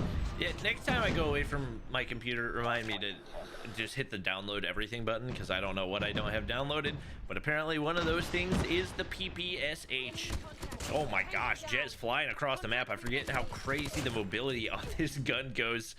Pretty quick on the reload too. He's gonna hop up, finds another one, and looks like switching away from the AK is suiting him well as he flies through the hard point. Marshy and Slothy clear out the other two, and that's going to be another break going on in for Seminole right here. Zygnus has managed to close this gap to about 50, but right now kind of feels like Seminole maybe playing around a little bit. Slothy doing a good job of holding things down, and they are looking to push out right now. Zygnus, 3 players already set up on the hard point, and it's Slothy getting pushed out once again. I think Just gonna be able to relay that information to Tio. Still rocking the R9, got 16 to his name, and trying to clear him out of the bottom side of blue is not going to be easy. He's going to be able to find one. Teammate finds the trade on the other. Right now, all the kills going the way of Zygnus, and if they can get a full 60 right here, they could very well find themselves back in this game. Yeah, they're set up in a good position to possibly do so, especially with Tatio rocking the R9 in such close quarters. You can see him coming through with 2 in the feed there. Jez does pick up 2 with the Annihilator as well to trade out, but it's still Zygnus with 1 on the hill. Just gonna pick up that extra kill on Marshy, and just like that, off the back of a good P2 and good P3, Zygnus are right back in the game. Only 40 points are separating these two teams right now. You've got Just hanging out in the point, trying to get that trickle time. The rest of the team is getting set up for next, but Seminole starting to close on in. Yep. Big break to get a little bit of scrap time right there, and it's a nice thing about being at a lead as big as they are. You don't have to worry quite as much about getting max time on the hill. All you got to do is get more time than the other team's getting and pretty much secure the win. Zai finds a big one right there, trying to make it a double, but Jez pushes on through. He's not going to be one that goes down easy. 21 to his name. Trying to clear out toward barn right there, and actually going to be able to get the reload off onto the PPSH here. Catches one on the rotation there, and it's all Seminole in the feed, at least for a little bit, but Just pulling out the Annihilator. Zai finds one for himself as well. You seem to know that Jez is upstairs, but don't get the timing right, and that's going to be a free kill for him. Trying to get the clear out, but he's got 2 players to deal with, and man, he is just zooming across the map right now. Yep, zooming across the map and has a lot of bullets, can pretty much pre-fire anything. And I would assume he's got the 35 round in that. Actually, he does, yeah. Yeah, he does. I was about to say, if you move like that with the 65, I'm running that all day long. Tatio barely wins that one right there. Slothy there for the trade, but no scrap time to be gained. Seminole still holding the lead, but not quite as big as it used to be. Whoa, gravity vortex. Not quite what Tatio had intended for that one, and it's going to force him to spawn back. Seminole already on the hill and looking to close this for the final 20 seconds. Jez hit by a concussion right there. That's going to be Just with the kill. Players pushing out of Grandma's. Bolu's going to be the one with the final say.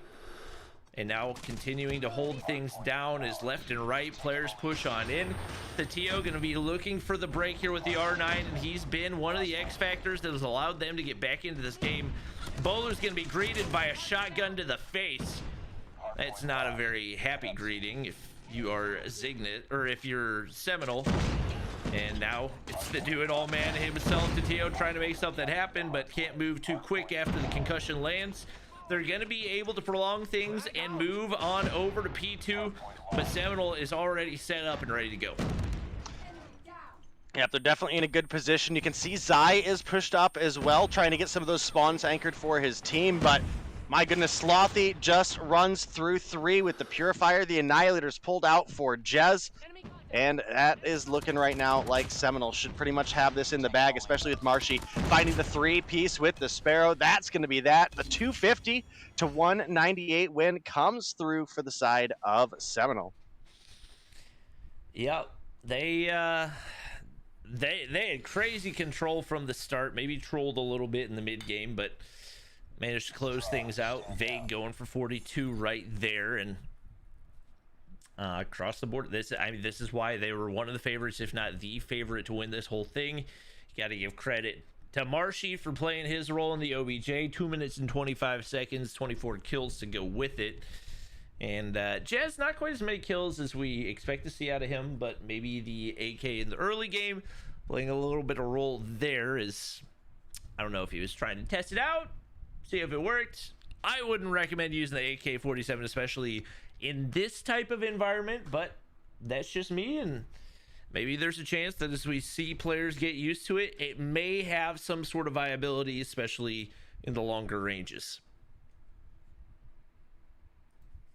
Well, definitely had a big performance coming through for Vague, who dropped 42 kills on the board. Definitely feeling like he might be a little offended that I called Jez potentially a better Slayer than him, as he top frags the lobby by a fair margin. And Jez actually not having the performance we expected. I mean, to be fair, Vague was running the Type 25 the whole time. Jez played half of the game with a AK-47 in his hand. So, I mean, what's fair is fair, right? So That's true. Yeah. Overall, Marshy just coming through with just a ton of objective time for the side of Seminole. 225 on the board for him. They stacked up kills over the side of Zygnus for the most part, and end up coming through with about the 50-point lead. And chat, for those of you who are asking for Jez's RUS build, that wasn't the RUS. That was... Yes, it was, chat. For some definitely reason... the RUS. Go run the RUS. Go run the RUS. For some reason, my computer undownloaded the PPSH, so it showed it as the RUS. Just waiting for our players to get switched on the sides. It will be good for game number 2. It is going to be search and destroy on firing range. Gonna keep an eye on the snipers. Bolu been the player that's filling that role for the most part on this Seminole roster, doing a very solid job of it. But also Jez, just another phenomenal sniper. So it'll likely be a battle of those two going up against Zai and potentially Tatio. His Locust snipes were on point in that first matchup. Yeah, well, we will have to see as we continue to roll on through. We obviously saw a 5-game series between Yo Mama and the Goofy Goobers, and, well, we could be on board for a long night here as well if this one goes back and forth. Obviously, Seminole have taken a lot of the head-to-heads with Zygnus as of late in I think, Mobile Mayhem as well as some of the other formats. But, it's all about who's better today. For game 1, that was Zygnus, but search and destroy could flip right back around. Just hard to say. Yeah. Usually the underdog finds their footing in the search and destroy. Not that Zygnus is necessary. I mean, I think for all intents and purposes, I think people would say Zygnus is the underdog in this one. Especially given Seminole's dominance recently, regardless of what the standings say or whatever it is. They're just an incredible force to be reckoned with. So chat's agreeing with Day that Vague is the best player in NA, and or wait, no, you said Vague was overrated and Jez was the best. So I don't know if I said overrated. I said self-proclaimed. Let's keep it fair here. Right. Yeah, okay. Yeah. All right. Well, we'll see if the most overrated player in NA can come away with a back-to-back MVP. I'm just kidding. Oh my gosh, it's so hot in my room that my camera keeps overheating. We're gonna let it stay off for a minute as we hop into the search and destroy. Defend the objective. All right, well, we are getting into our search here, Bobby, and I'm hoping this ends up being a good match. Zai with a first blood onto Vague right off the rip. We were only like 7 seconds into the match, so Yeah. Big opening pick for Zai there. Yep, smokes go off toward American right there, and that's going to be an easy bomb plant. You see the utility. Backside trailer. Now the retake is on for Seminole right here. One player flanking backside. It's going to be Marshy trying to get information. Time's ticking, and you don't have a whole lot to work with. Zai going to be able to find another and pretty good chance that one seals the deal. Kimwack's going to be able to take out Jez as well. Couple kills go in, but players drop to the hands of Envoy, and just like that, it is going to be Zygnus taking round 1.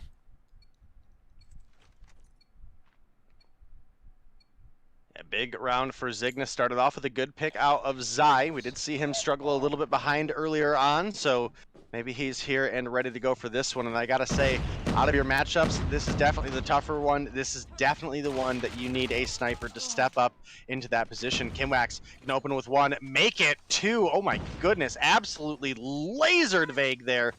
And now the bomb plant's coming through. You can start to see some of the utility is coming in for Seminole, but I don't know if the positioning is quite right there. Zai gonna take down Jez, and just like that, it's a 2v5. Yep, Slothy. Oh, actually gonna find a couple right there. That makes it, oh, more than manageable. Envoy's all alone. Envoy's all alone, lurking the backside, gonna be able to take out Slothy right there. It's gonna be a 1v1. His players not even dropped like flies. They just dropped. Right now, trying to find Marshy and... Like what? Like dinosaurs, man. Yeah, they dropped like dinosaurs for sure. Call that dude Stegosaurus, am I right, chat? I'm sorry, I'm very tired. Earth-wide extinction of most of the animal species. Easy. All right. Well, it is going to be Zygnus clutching up in a round that was probably a little bit closer than it actually needed to be. Big plays right there. And Trophy's going to go down at... There hasn't really been much of a contest over on the A side so far, as Bolu's finally going to be able to find one on Just. Trophy system's coming in handy right there. Bolu's going to get taken out. That's why you don't typically want to challenge the bomb heady like that unless you're feeling really confident in the snipes. Right now, it's going to be Vague looking to make the play inside trailer, but can't win the gunfight. Tio is an absolute menace with that R9. Kimwax and Zai find the last couple, and Zygnus has come out guns blazing as they take the 3-0 lead. And they've definitely needed to. I mean, they're down around. They've certainly had a little bit more struggles than Seminole this season. I mean, honestly, not by much, but Seminole obviously went straight on into the semifinals, whereas Zygnus, they had to first beat 11T just to get this opportunity, right? So they've definitely stepped it up the past couple weeks, though, and you know, I've definitely been proud of them as a whole. You guys in chat, as well as you, Bobby, know very much that I'm quite a Zygnus fan. I love hanging out into Tio's stream, so definitely wishing well for Tio, but obviously not necessarily rooting against the likes of Seminole either. Just want to see both these teams play good, you know? Just want to see fun, exciting games. Yeah. Bolu's going to find the equalizer right there. And it's going to be a 3v3 as Zygnus still trying to make their way up toward A. Bomb in the hands of Kimwax. He's just looking for something, hoping somebody peeks barrels here, and doesn't look like it's going to happen. Their toughest issue is going to be getting over to the bomb. It looks like it should be manageable from the position that Bolu's playing, but they don't have the same information that we do. Ooh, and doesn't quite find Zai over the heady. That should be the plant, as Zai now gets pushed up even further, and no surprise, the R9 in the hands. Whoa, the timing!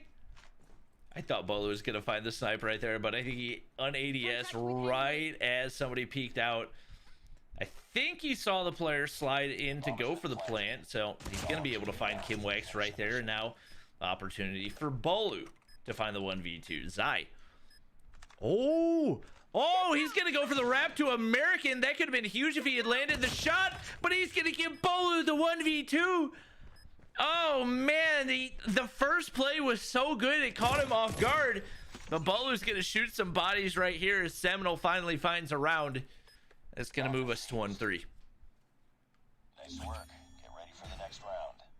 Well, 1-3 with a strong Zygnus lead still. They've got one more round on the offense here for Search and Destroy. Can they make it count and really have Seminole on the ropes? It'd be great for Zygnus to go into the second half with the 4-2 lead, but obviously, you know, Seminole are going to be fighting to close that gap. They don't want their opponents to be that close to victory, so This is an important one for both of these teams. Obviously, a lot of money on the line here this week.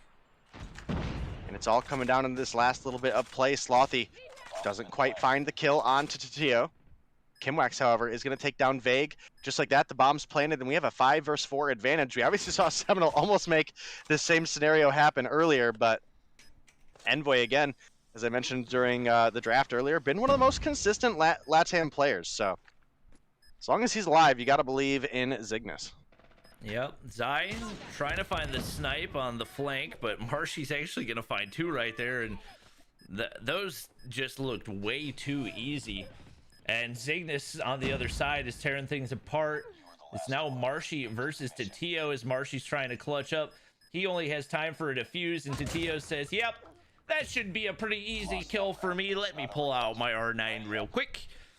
At least on the offensive side, Zygnus looking very, very strong, but it would not be too terribly surprising to see things completely flip on the opposite side as we do get this Zygnus team now moving over to the defense, but with Tatio on the inside of trailer, anything's possible.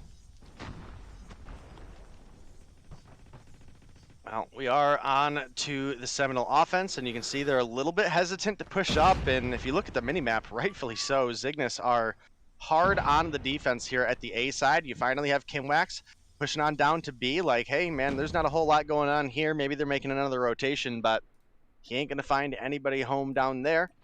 And Seminole just completely playing for a pick at this point. And, you know, when you're in a 4-1, that's unfortunately kind of just what you got to do. We've been talking about whether Vague or Jez was the best player in NA. And they were both, up until this second, sitting at 0-5. That is just so ironic. And of course, as I say that, Jez immediately finds 2 kills. So you're allowed to have a bad game even as the best player, though, right? Like, that's the reality. Yeah, well, that's not true if you are Trovo Chat. So unfortunately, we are both wrong. And Jez and Vig are both 100% washed. Jez making his way up. Tatio's still there with an R9, but he gets shut down real quick.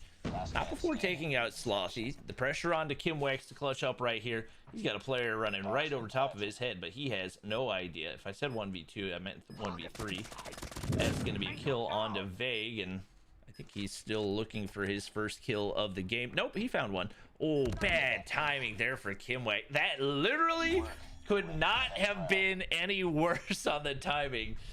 And Seminole gonna find their second round of the game. Defend the objective. They have the bomb.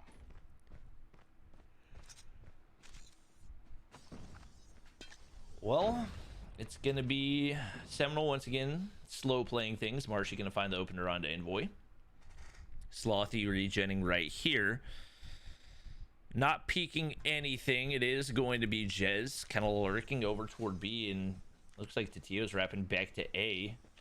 Kimwax is still there playing back at boxes. Jez not going to be able to find anything so far, but going to continue to lurk up with this aggressive PPSH build, and really in this position he can just find information as much as he wants to. If anybody goes for the wrap, should be pretty easy to get the frag. Vague sitting there, 1 kill on the board, just enjoying his breadstick. I take it back.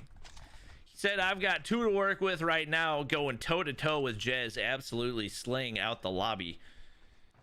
And right now, with 2 down, you would think that would open up a little bit more confident push for Seminole, but they're still content to sit back. With only 46 seconds left, it seems like the optimal time, and now the smokes start to go out. Zai's gonna take out Bolu right there to even things up a little bit. Bomb's gonna go down, but things starting to look a little bit more manageable for Zygnus. Oh, looking at a 3 versus 3, the bomb plant did come through, but realistically speaking, Marshy's alone on the bomb. I mean, this is a easy push for Zygnus into the bomb, but obviously they don't have the information that we do. They end up getting killed from behind, and man, that could have been a 3-man rotate onto Marshy and a free defuse with the positioning that Seminole had. So, well executed by Seminole, but honestly, big misplay by Zygnus. They certainly through that round had information that 2 were mid. We had Tatio looking long and had no confirmation on any players crossing, so I would like to see a little bit more aggressive of a play there from the side of Zygnus. Oh, we got Tatio playing the cheeky angle, looking through tin right here. Not able to get the kill, but I think at least able to get some information right there. Marshy's spraying things down. He's got 13 to his name. I feel disrespectful that I haven't pointed out how well he's playing so far. Having a fantastic game for Seminole. It sees Envoy sly across right there as well, but Envoy's actually going to be the one that wins the gunfight. He's got 8 now, lurking closer up to front trailer. And it looks like that's going to ignite the push over toward B for Seminole. We got 1 player waiting back there in Kimwax. And right now he's just trying to get information. I believe saw at least 1 player on the push right here. And he's going to be in a position, but Vague wins the gunfight anyway. That's going to be a huge one. And now the B site's wide open. Well, is a 1-for-1 trade to start things off, and I gotta say, if you're Zygnus, this is a hell of a trade. Kimwax is 6-6, but Marshy was 13-6, so you got to think Marshy's been carrying quite a bit of weight. Envoy is going to take down Slothy. The bomb plant does come through, but we're now looking at a 4 versus 3. Well, make it a 3v3. Tatio pushes up a little bit too far. Zai able to get the refrag onto Vague, just takes down Jez. And Envoy picks Bolu off the heady, and another round goes over to Zygnus. I hear body shooting. Oh my goodness, where is it at? I was trying to figure out who it was. Yeah, that was a clean retake right there out of Zygnus.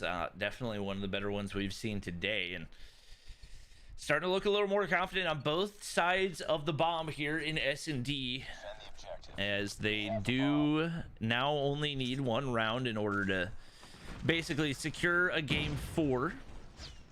A very aggressive trailer push right here. An interesting nade from Just. He's going to be weak, get taken out. 2 players now down for Zygnus, and Tatio's in the place to try to make the play for his team, but he's going to get shut down immediately. Now it's Kimwax trying to make the play. Vague drops. Marshy peeking out back of bathrooms right there, but Jez is there peeking out the window, and now all the pressure on Desai for the 1v3. He's got a sniper in hand. I don't think he saw Bolu right there. Sees him, but not in time to pull the trigger. Bolu, big kill right there, and keeps the hopes alive for potentially a sweep for Seminole. Still match point for the side of Zygnus, but that was a very well executed aggressive round for Seminole. As you mentioned, that trailer push was absolutely nuts. Just got really trapped in a weird position. He had players pushing him while he was cooking a grenade, and tried to dip to the other side of the doorway, got taken down from behind, and from there Zygnus really just got swarmed, right? I mean, so it'll be interesting to see how Seminole play this one. Right now they're playing a little bit behind, a little bit more passive.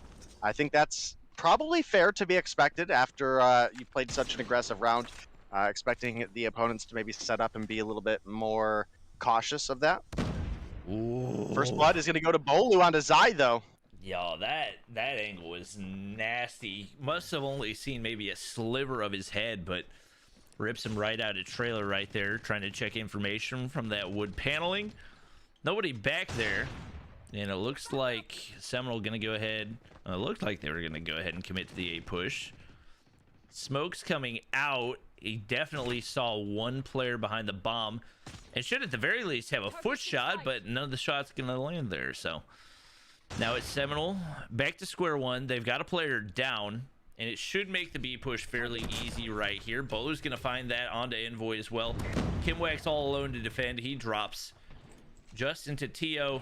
In the 2v5 right here, and with Vague making his way over toward tires. He's not going to be able to find the frag. Tatio finds 1, finds 2. Is that 3 that he has already? Whoa, and Bolu in the spot, but a little bit of a dangerous situation. And just like that, we got ourselves around 11. Bomb spotted. Enemy has dropped the bomb. Round 11. We've switched sides once again. Zygnus had a 4-1 advantage in the offense last time around. Is this going to be them closing out the round 11, tying things up in the series, or is Seminole going to have an answer this time around? You can see that we have Vague pushing up incredibly far, but this should be a free kill for Tatio, sure enough. Makes that push from the backside, finds Jez in the trailer as well. Now Bolu taking shots from Just. He's going to make it out alive, but it's a 5v3 with the bomb plant coming through for Zygnus. Tough retake right now, and if you're Envoy, I feel like your best option is probably staying prone behind the bomb, especially as you hear the bullets of Bolu whizzing past. Smokes go over and the pressure on for the retake, but as Tatio takes down another, it's that much more difficult. Bolu finds one. It looks like he has things lined up for a second. Not quite in a position to wallbang though, and he's gonna try to take somebody off of this bomb heady, which with a sniper is not easy to do. Envoy plays his position perfectly, and it is going to be Zygnus taking the win in Search and Destroy. I didn't realize how quickly that round was closing out, but they secure the W, and that'll guarantee at the very least a game 4. Yeah, definitely looking to be a long night for us, especially if we do end up seeing a game 5, and God forbid that Search and Destroy goes to another round 11. But still could be over in 4. We'll have to see which team is going to take an edge. Obviously, I mean, that one was really close. I mean, you get around 11, that says all in all on its own. But it was a 4-1, so almost a really, really big comeback for the side of Seminole, largely on the back of Marshy, who kept them in the game for as long as he did. Bolu definitely had some great rounds there towards the end, and ended up putting up 11 kills of his own. Just a little bit more work distributed for the side of Zygnus. Zai with 9, Tatio with 12, 11 for Envoy, 8 for Kimwax, and 4 for Just. We did mention that Vague and Jez were 0-5 at one point. Well, they both end up with 5 kills on the board, so they at least got something up there. Pretty fairly respectable number. Slothy with 6, Bolu, as I mentioned, with 11, Marshy with a whopping 14 to lead the lobby, but just not enough to help them close out that last round. All right, I guess I can turn my camera back on right here. Coming up next, we are going to have our game of domination. The map's going to be Takeoff. Not a super common domination map. We saw in the respawns, Seminole looked really, really strong and seemed to be in control for pretty much the entire time that they were playing there in the hardpoint. Obviously, domination is a completely different game mode, but definitely has its similarities as well. The way things are going, definitely got to keep an eye on those Slayers like Jez and Vague over on the side of Seminole. And Tatio, I feel like, has banked pretty hard on the R9 so far. I don't see Takeoff being a map where that's super viable. It's going to be interesting to see how he adapts as we get ready to hop into game 3. I'm going to go refill my water real quick.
All right, I had to get up for a second too, but we back, and we are going to be looking to get into our next match in this best of 5. It is a Takeoff domination, as Bobby was mentioning. Just as a quick reminder for anybody who maybe joined us late for this matchup, I'll actually pull it up on my end over here so you guys can see. We did have bans on the CBR and the Kilo. I know it's probably small, I'm sorry guys, but I'm just trying to maybe remind everybody. It's been a long night. People have joined late, people have left. So wanted to make sure we get that covered for you guys. But Takeoff Domination, CBR ban, Kilo ban, and that is going to leave, obviously, the Type 25, as you guys have seen quite a bit tonight. Even though it did receive some substantial changes in the balancing update, it is still a very viable weapon, especially in the close range. So it'll be interesting to see for a map like Takeoff specifically, something that is a bit more long range oriented, especially for domination. If it was hardpoint, I'd totally agree. Type 25 probably still the most dominant, but you're going to have a lot of long range oversights to that B flag that I really feel like the M13 probably just excels a little bit more than the Type 25 in. But I don't know, the players have all also been using the Type 25 for the past month and a half, 2 months, so it could also just be a comfort gun, even with the changes that were instilled, or not instilled. You guys know what I mean. It's late. All right. Well, I think we got all of our players readied up, so we should be good to go for game number 3. Don't mind me, chat. I'm just enjoying some popcorn as I check out the Seminal versus Zygnus action in tonight's semifinals of Mobile Mayhem. Jez got the AK-47 out again. Okay, I figured he was going to switch to the PPSH, but I was kind of curious because there's a lot of long angles and it does shine the long range. Maybe the AK-47, but PPSH definitely seems like the right option.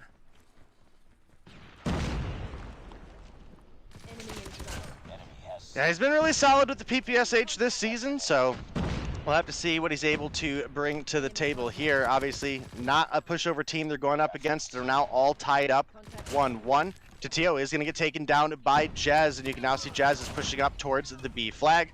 Still rocking that 35 round at PPSH. Picks up a third as he finds Tatio again in the feed. Now, Kimwax rounds the corner, catches him reloading. No progress on B, but a potential C flip for Seminole coming in. Bolu beaming from above, smoke's going across, and it looks like the, oh my, okay. Little B, can you stop spamming? It's making noises. How do I make it not make noises? Turn off sound. There we go. Save and apply. All right. Thank you, Little B, for all the Bobby tilts. Good Lord, that was loud. Oh, wow. What a start right here for Seminole is Zygnus finds themselves in control of nothing right now. Trying to find a home flag, and it looks like they might end up triple capped. They do finally push out and look like they're able to secure enough area around C right there to be able to take that back into their control. Bolu gonna get wiped off of B, but not before some more progress goes in, and with Slothy winning a big gunfight right there, that is going to be the AB control in play for Seminole. And the majority of the time, once you see that B control go through for one side, it is incredibly difficult to get it back, especially with the number of different high ground areas that you have on this map.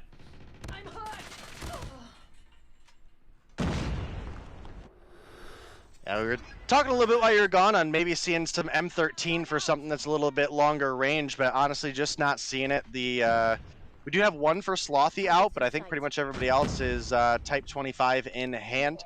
Actually, Kimwax is using the M13 as well, and Tatio still opting for the R9. Ends up picking up a Type 25 off of one of the bodies of players he was able to kill, but only 3 on the board for Tatio here is not a great spot for Zygnus to be in. And with the AB in control of the side of Seminole right now, the score is really stacking up in their favor. Vague is slaying out at 12 and 3. Jez at 9 and 5. You look at the top frags for the opposition. Kimwax at 7, drops down to 4 from there. Enemy contact. Yeah, right now, as it was in the hard point, Zygnus just trying to find an inch, but right now Seminole's not giving it to him. A couple players going double negative. Tatio, one of those players we don't typically just see that out of it. Oh my gosh, that was disgusting out of Slothy. Ego tells it. It doesn't take a single bullet on the shell. Right now, Tatio He's still rocking the R9, and this just is not the map for the R9. I understand there are probably a couple of situations where it can be useful, but in general, there's just so many angles where you're not going to be able to get any type of utility out of it. Okay, I take it back. You know what, Tatio? Fine. You proved me wrong. Yeah, you freaking top of the stairs managed to R9 him, and Slothy finally going to be able to take him out. No A control for Zygnus right here. Bolu clearing things off, making good use of those smokes. And it looks like going into the half, more than likely we'll have a pretty sizable lead for Seminole. That's not going to be easy to deal with for Zygnus. Enemy contact. Targets in sight. Yeah, look like we're getting ready to close out the first half with basically double score for the side of Seminole, and it's not a great position for Zygnus to be in. Obviously, the second half, you're not limited to 100 points, so we could absolutely see the Zygnus comeback. But, I mean, honestly, Bobby, we're, like, real close to triple cap territory into the second half here right at the beginning. So, we'll have to see if Zygnus can step it up. As right now, Kimwax is the only one positive, and he's sitting at 12-9. Envoy is neutral at 9-9, but basically everybody on Seminole is just frying right now. Yep. Tag 5 is going to go and play as well. And no surprise to see Seminole getting the frags off the start once again. It's going to be the Sparrow's the only thing that can knock them off a B right there. And Kimwax backed way up as he waits for Seminole to around the corner. Finds one. Can't find two as Bolu is there for the trade. And it's all Seminole players up right now as smokes go down. And they look to secure B control once again. Like we said previously, usually once you see B go in control for one team, it is very rare that you see it flip. We'll see A and C flip more than likely 1 or 2 times. But for B to get flipped is just so difficult to do. And just like that, it looked like Zygnus was a couple seconds away from securing C, and they get cleared off. And I think we are just about in triple cap territory already. And given the fact that we still have 3 minutes and 43 seconds left in the game, that is not a good sign for them. Yep, the BC coming through early, and triple cap right around the corner. If Zygnus don't do something about it, that C progress does get reset. You can see Tio now pulling out the gravity vortex. Does pop those shots off, but doesn't find any value out of it. Now pushing on up towards B. And, well, Seminole are starting to collapse in on him already, taking it down. And let's see here, 60 points. Yeah, I mean, we're triple cap territory at this point, let alone the fact that time could also be a factor if we did see some progress come through for Zygnus. So I hate to say it, but I'm thinking this is probably Seminole taking the 2-1 victory early on in the takeoff. Well, Slothy's going to come flying through with Purifier right there. Once again, across the board, Zygnus just getting straight up outslayed. Bo's going to hop down, trying to make sure that they can end this one as quickly as possible, not trying to give up that C control. He knows there's one lurking behind, and Tatio's going to get beamed off. That's not really the range where an R9's going to be able to do anything for you.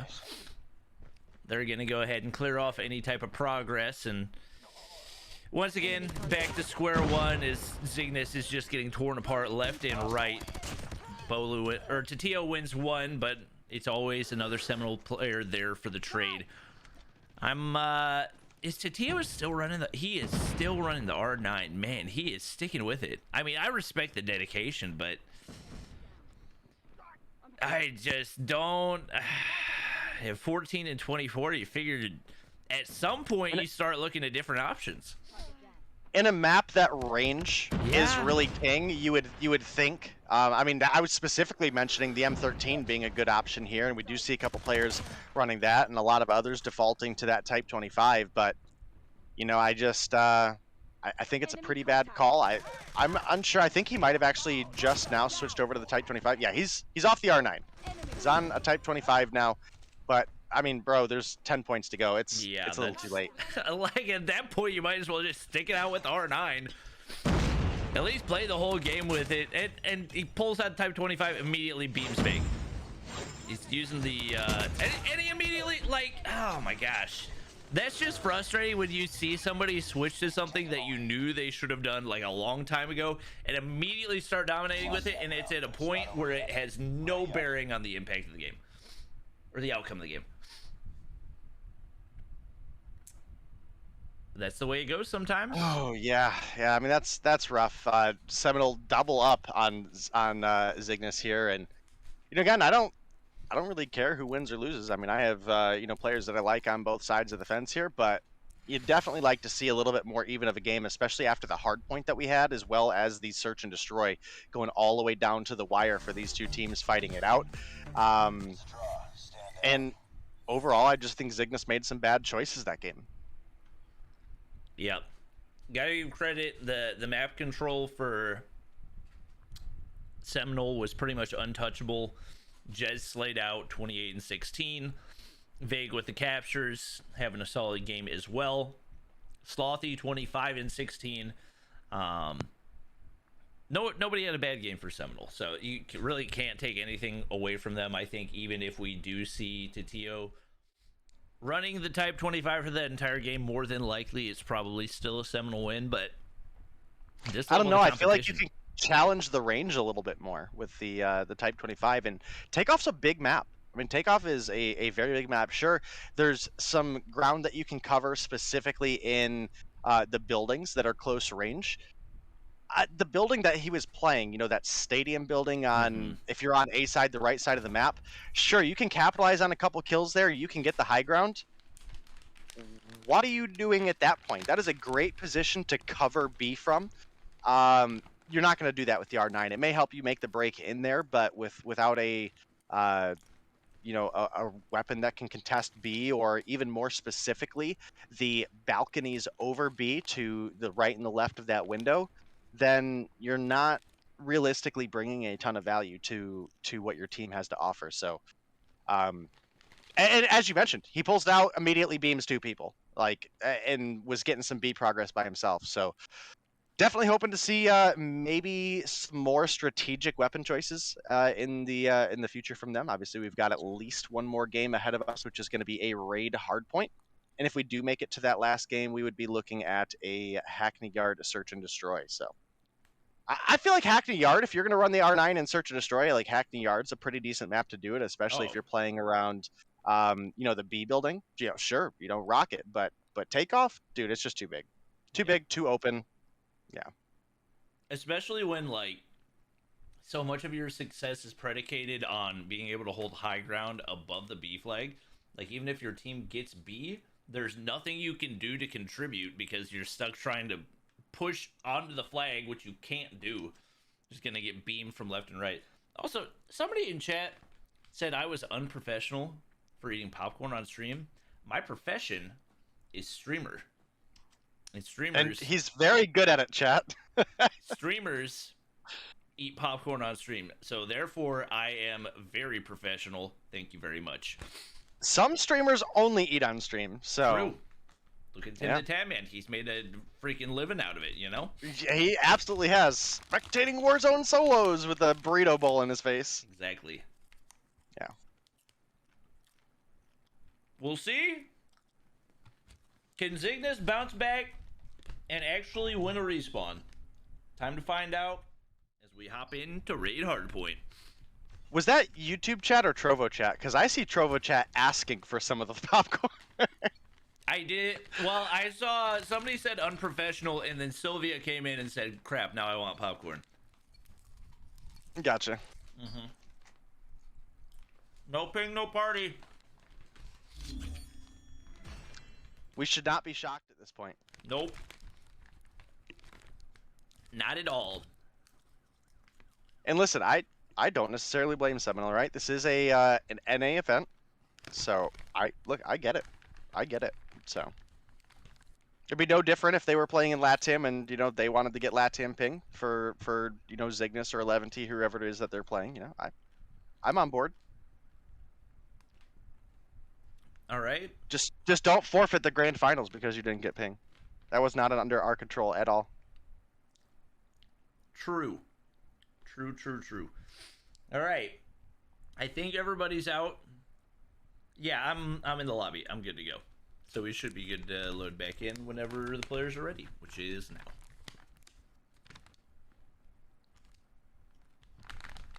There we go.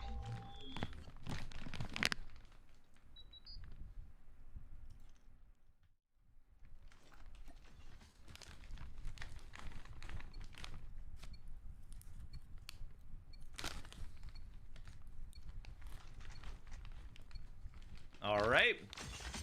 We are good to go. Could potentially be the last game of the night unless Zygnus finally finds a way to win a respawn.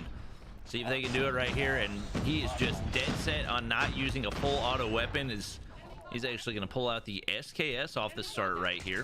Some unfortunate timing. Gets the assist onto Marshy. Open for the headshot on Bolu, but it doesn't land right there, and now forced to back up. Seminal wrapping around. Big slide. Sure. Oh, that one tap to the head must feel awfully satisfying if you are Tio. The very How long do we think Jez uses the HBR for? Oh, he heard. Yo, the HBR, I'm not gonna say it's meta, but it's way better than it used to be, and he's beaming right there. My man's looking like nade shot right now. Enemy contact. Could we have used a more relevant player? Do you not get the reference, Tay? I mean, I get it, but I mean, let's drop nade shot into a CDL match this day and age. That was literally, that was just an HBR reference. It wasn't anything else. That's all it was. Look at that, though. My man's beaming. I'm telling you guys, HBR, I'm not going to call it meta, but it's a lot better than it was last season.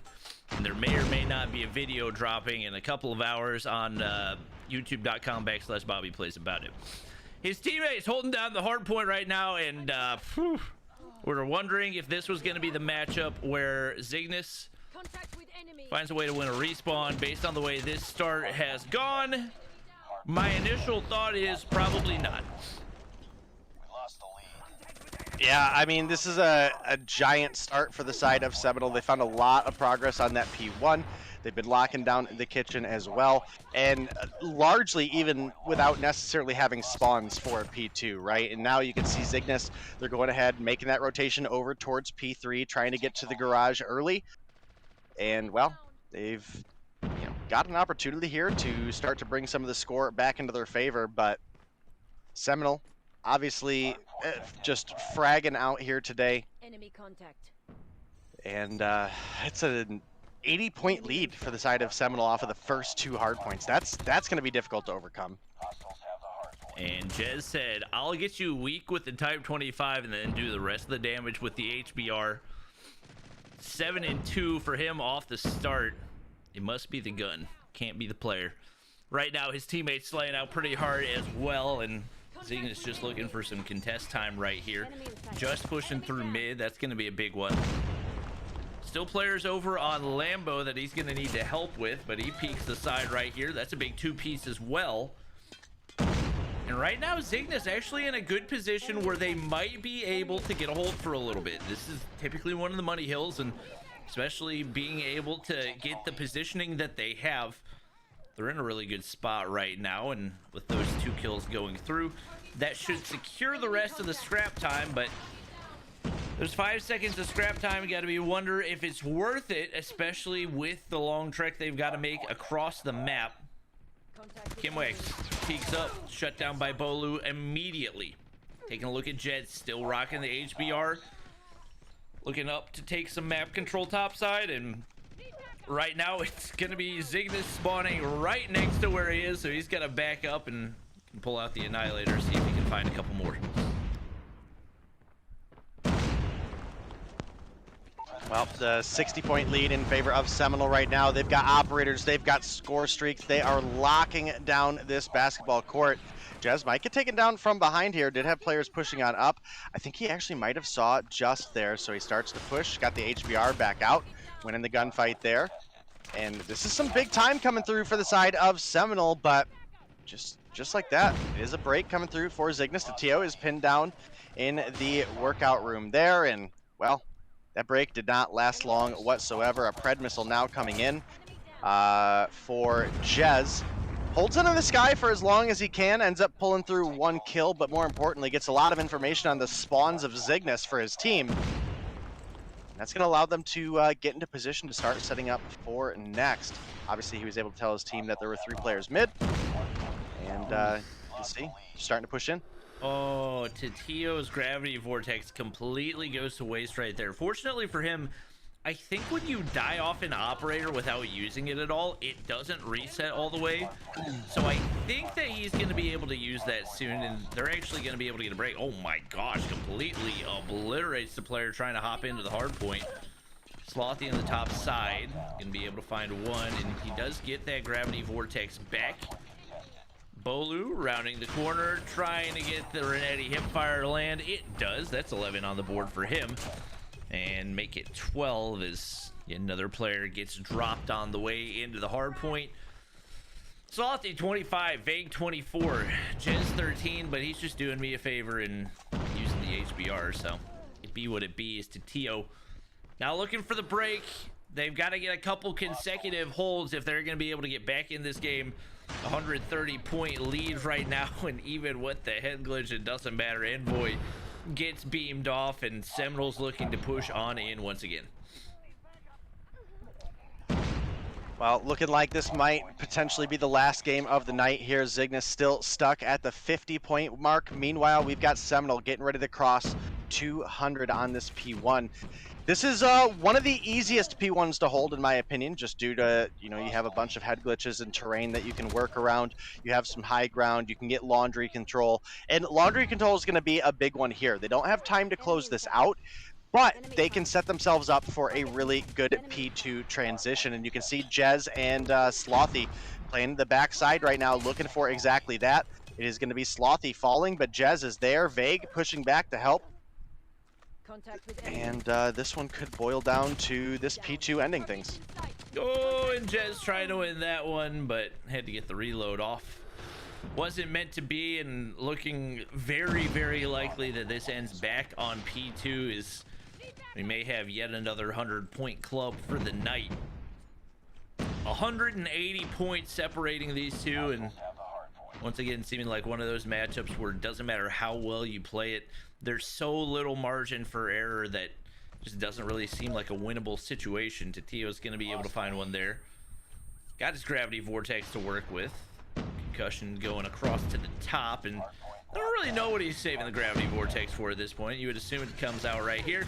It does, probably. Oh, I assumed that he was going to get sucked into it. Wait.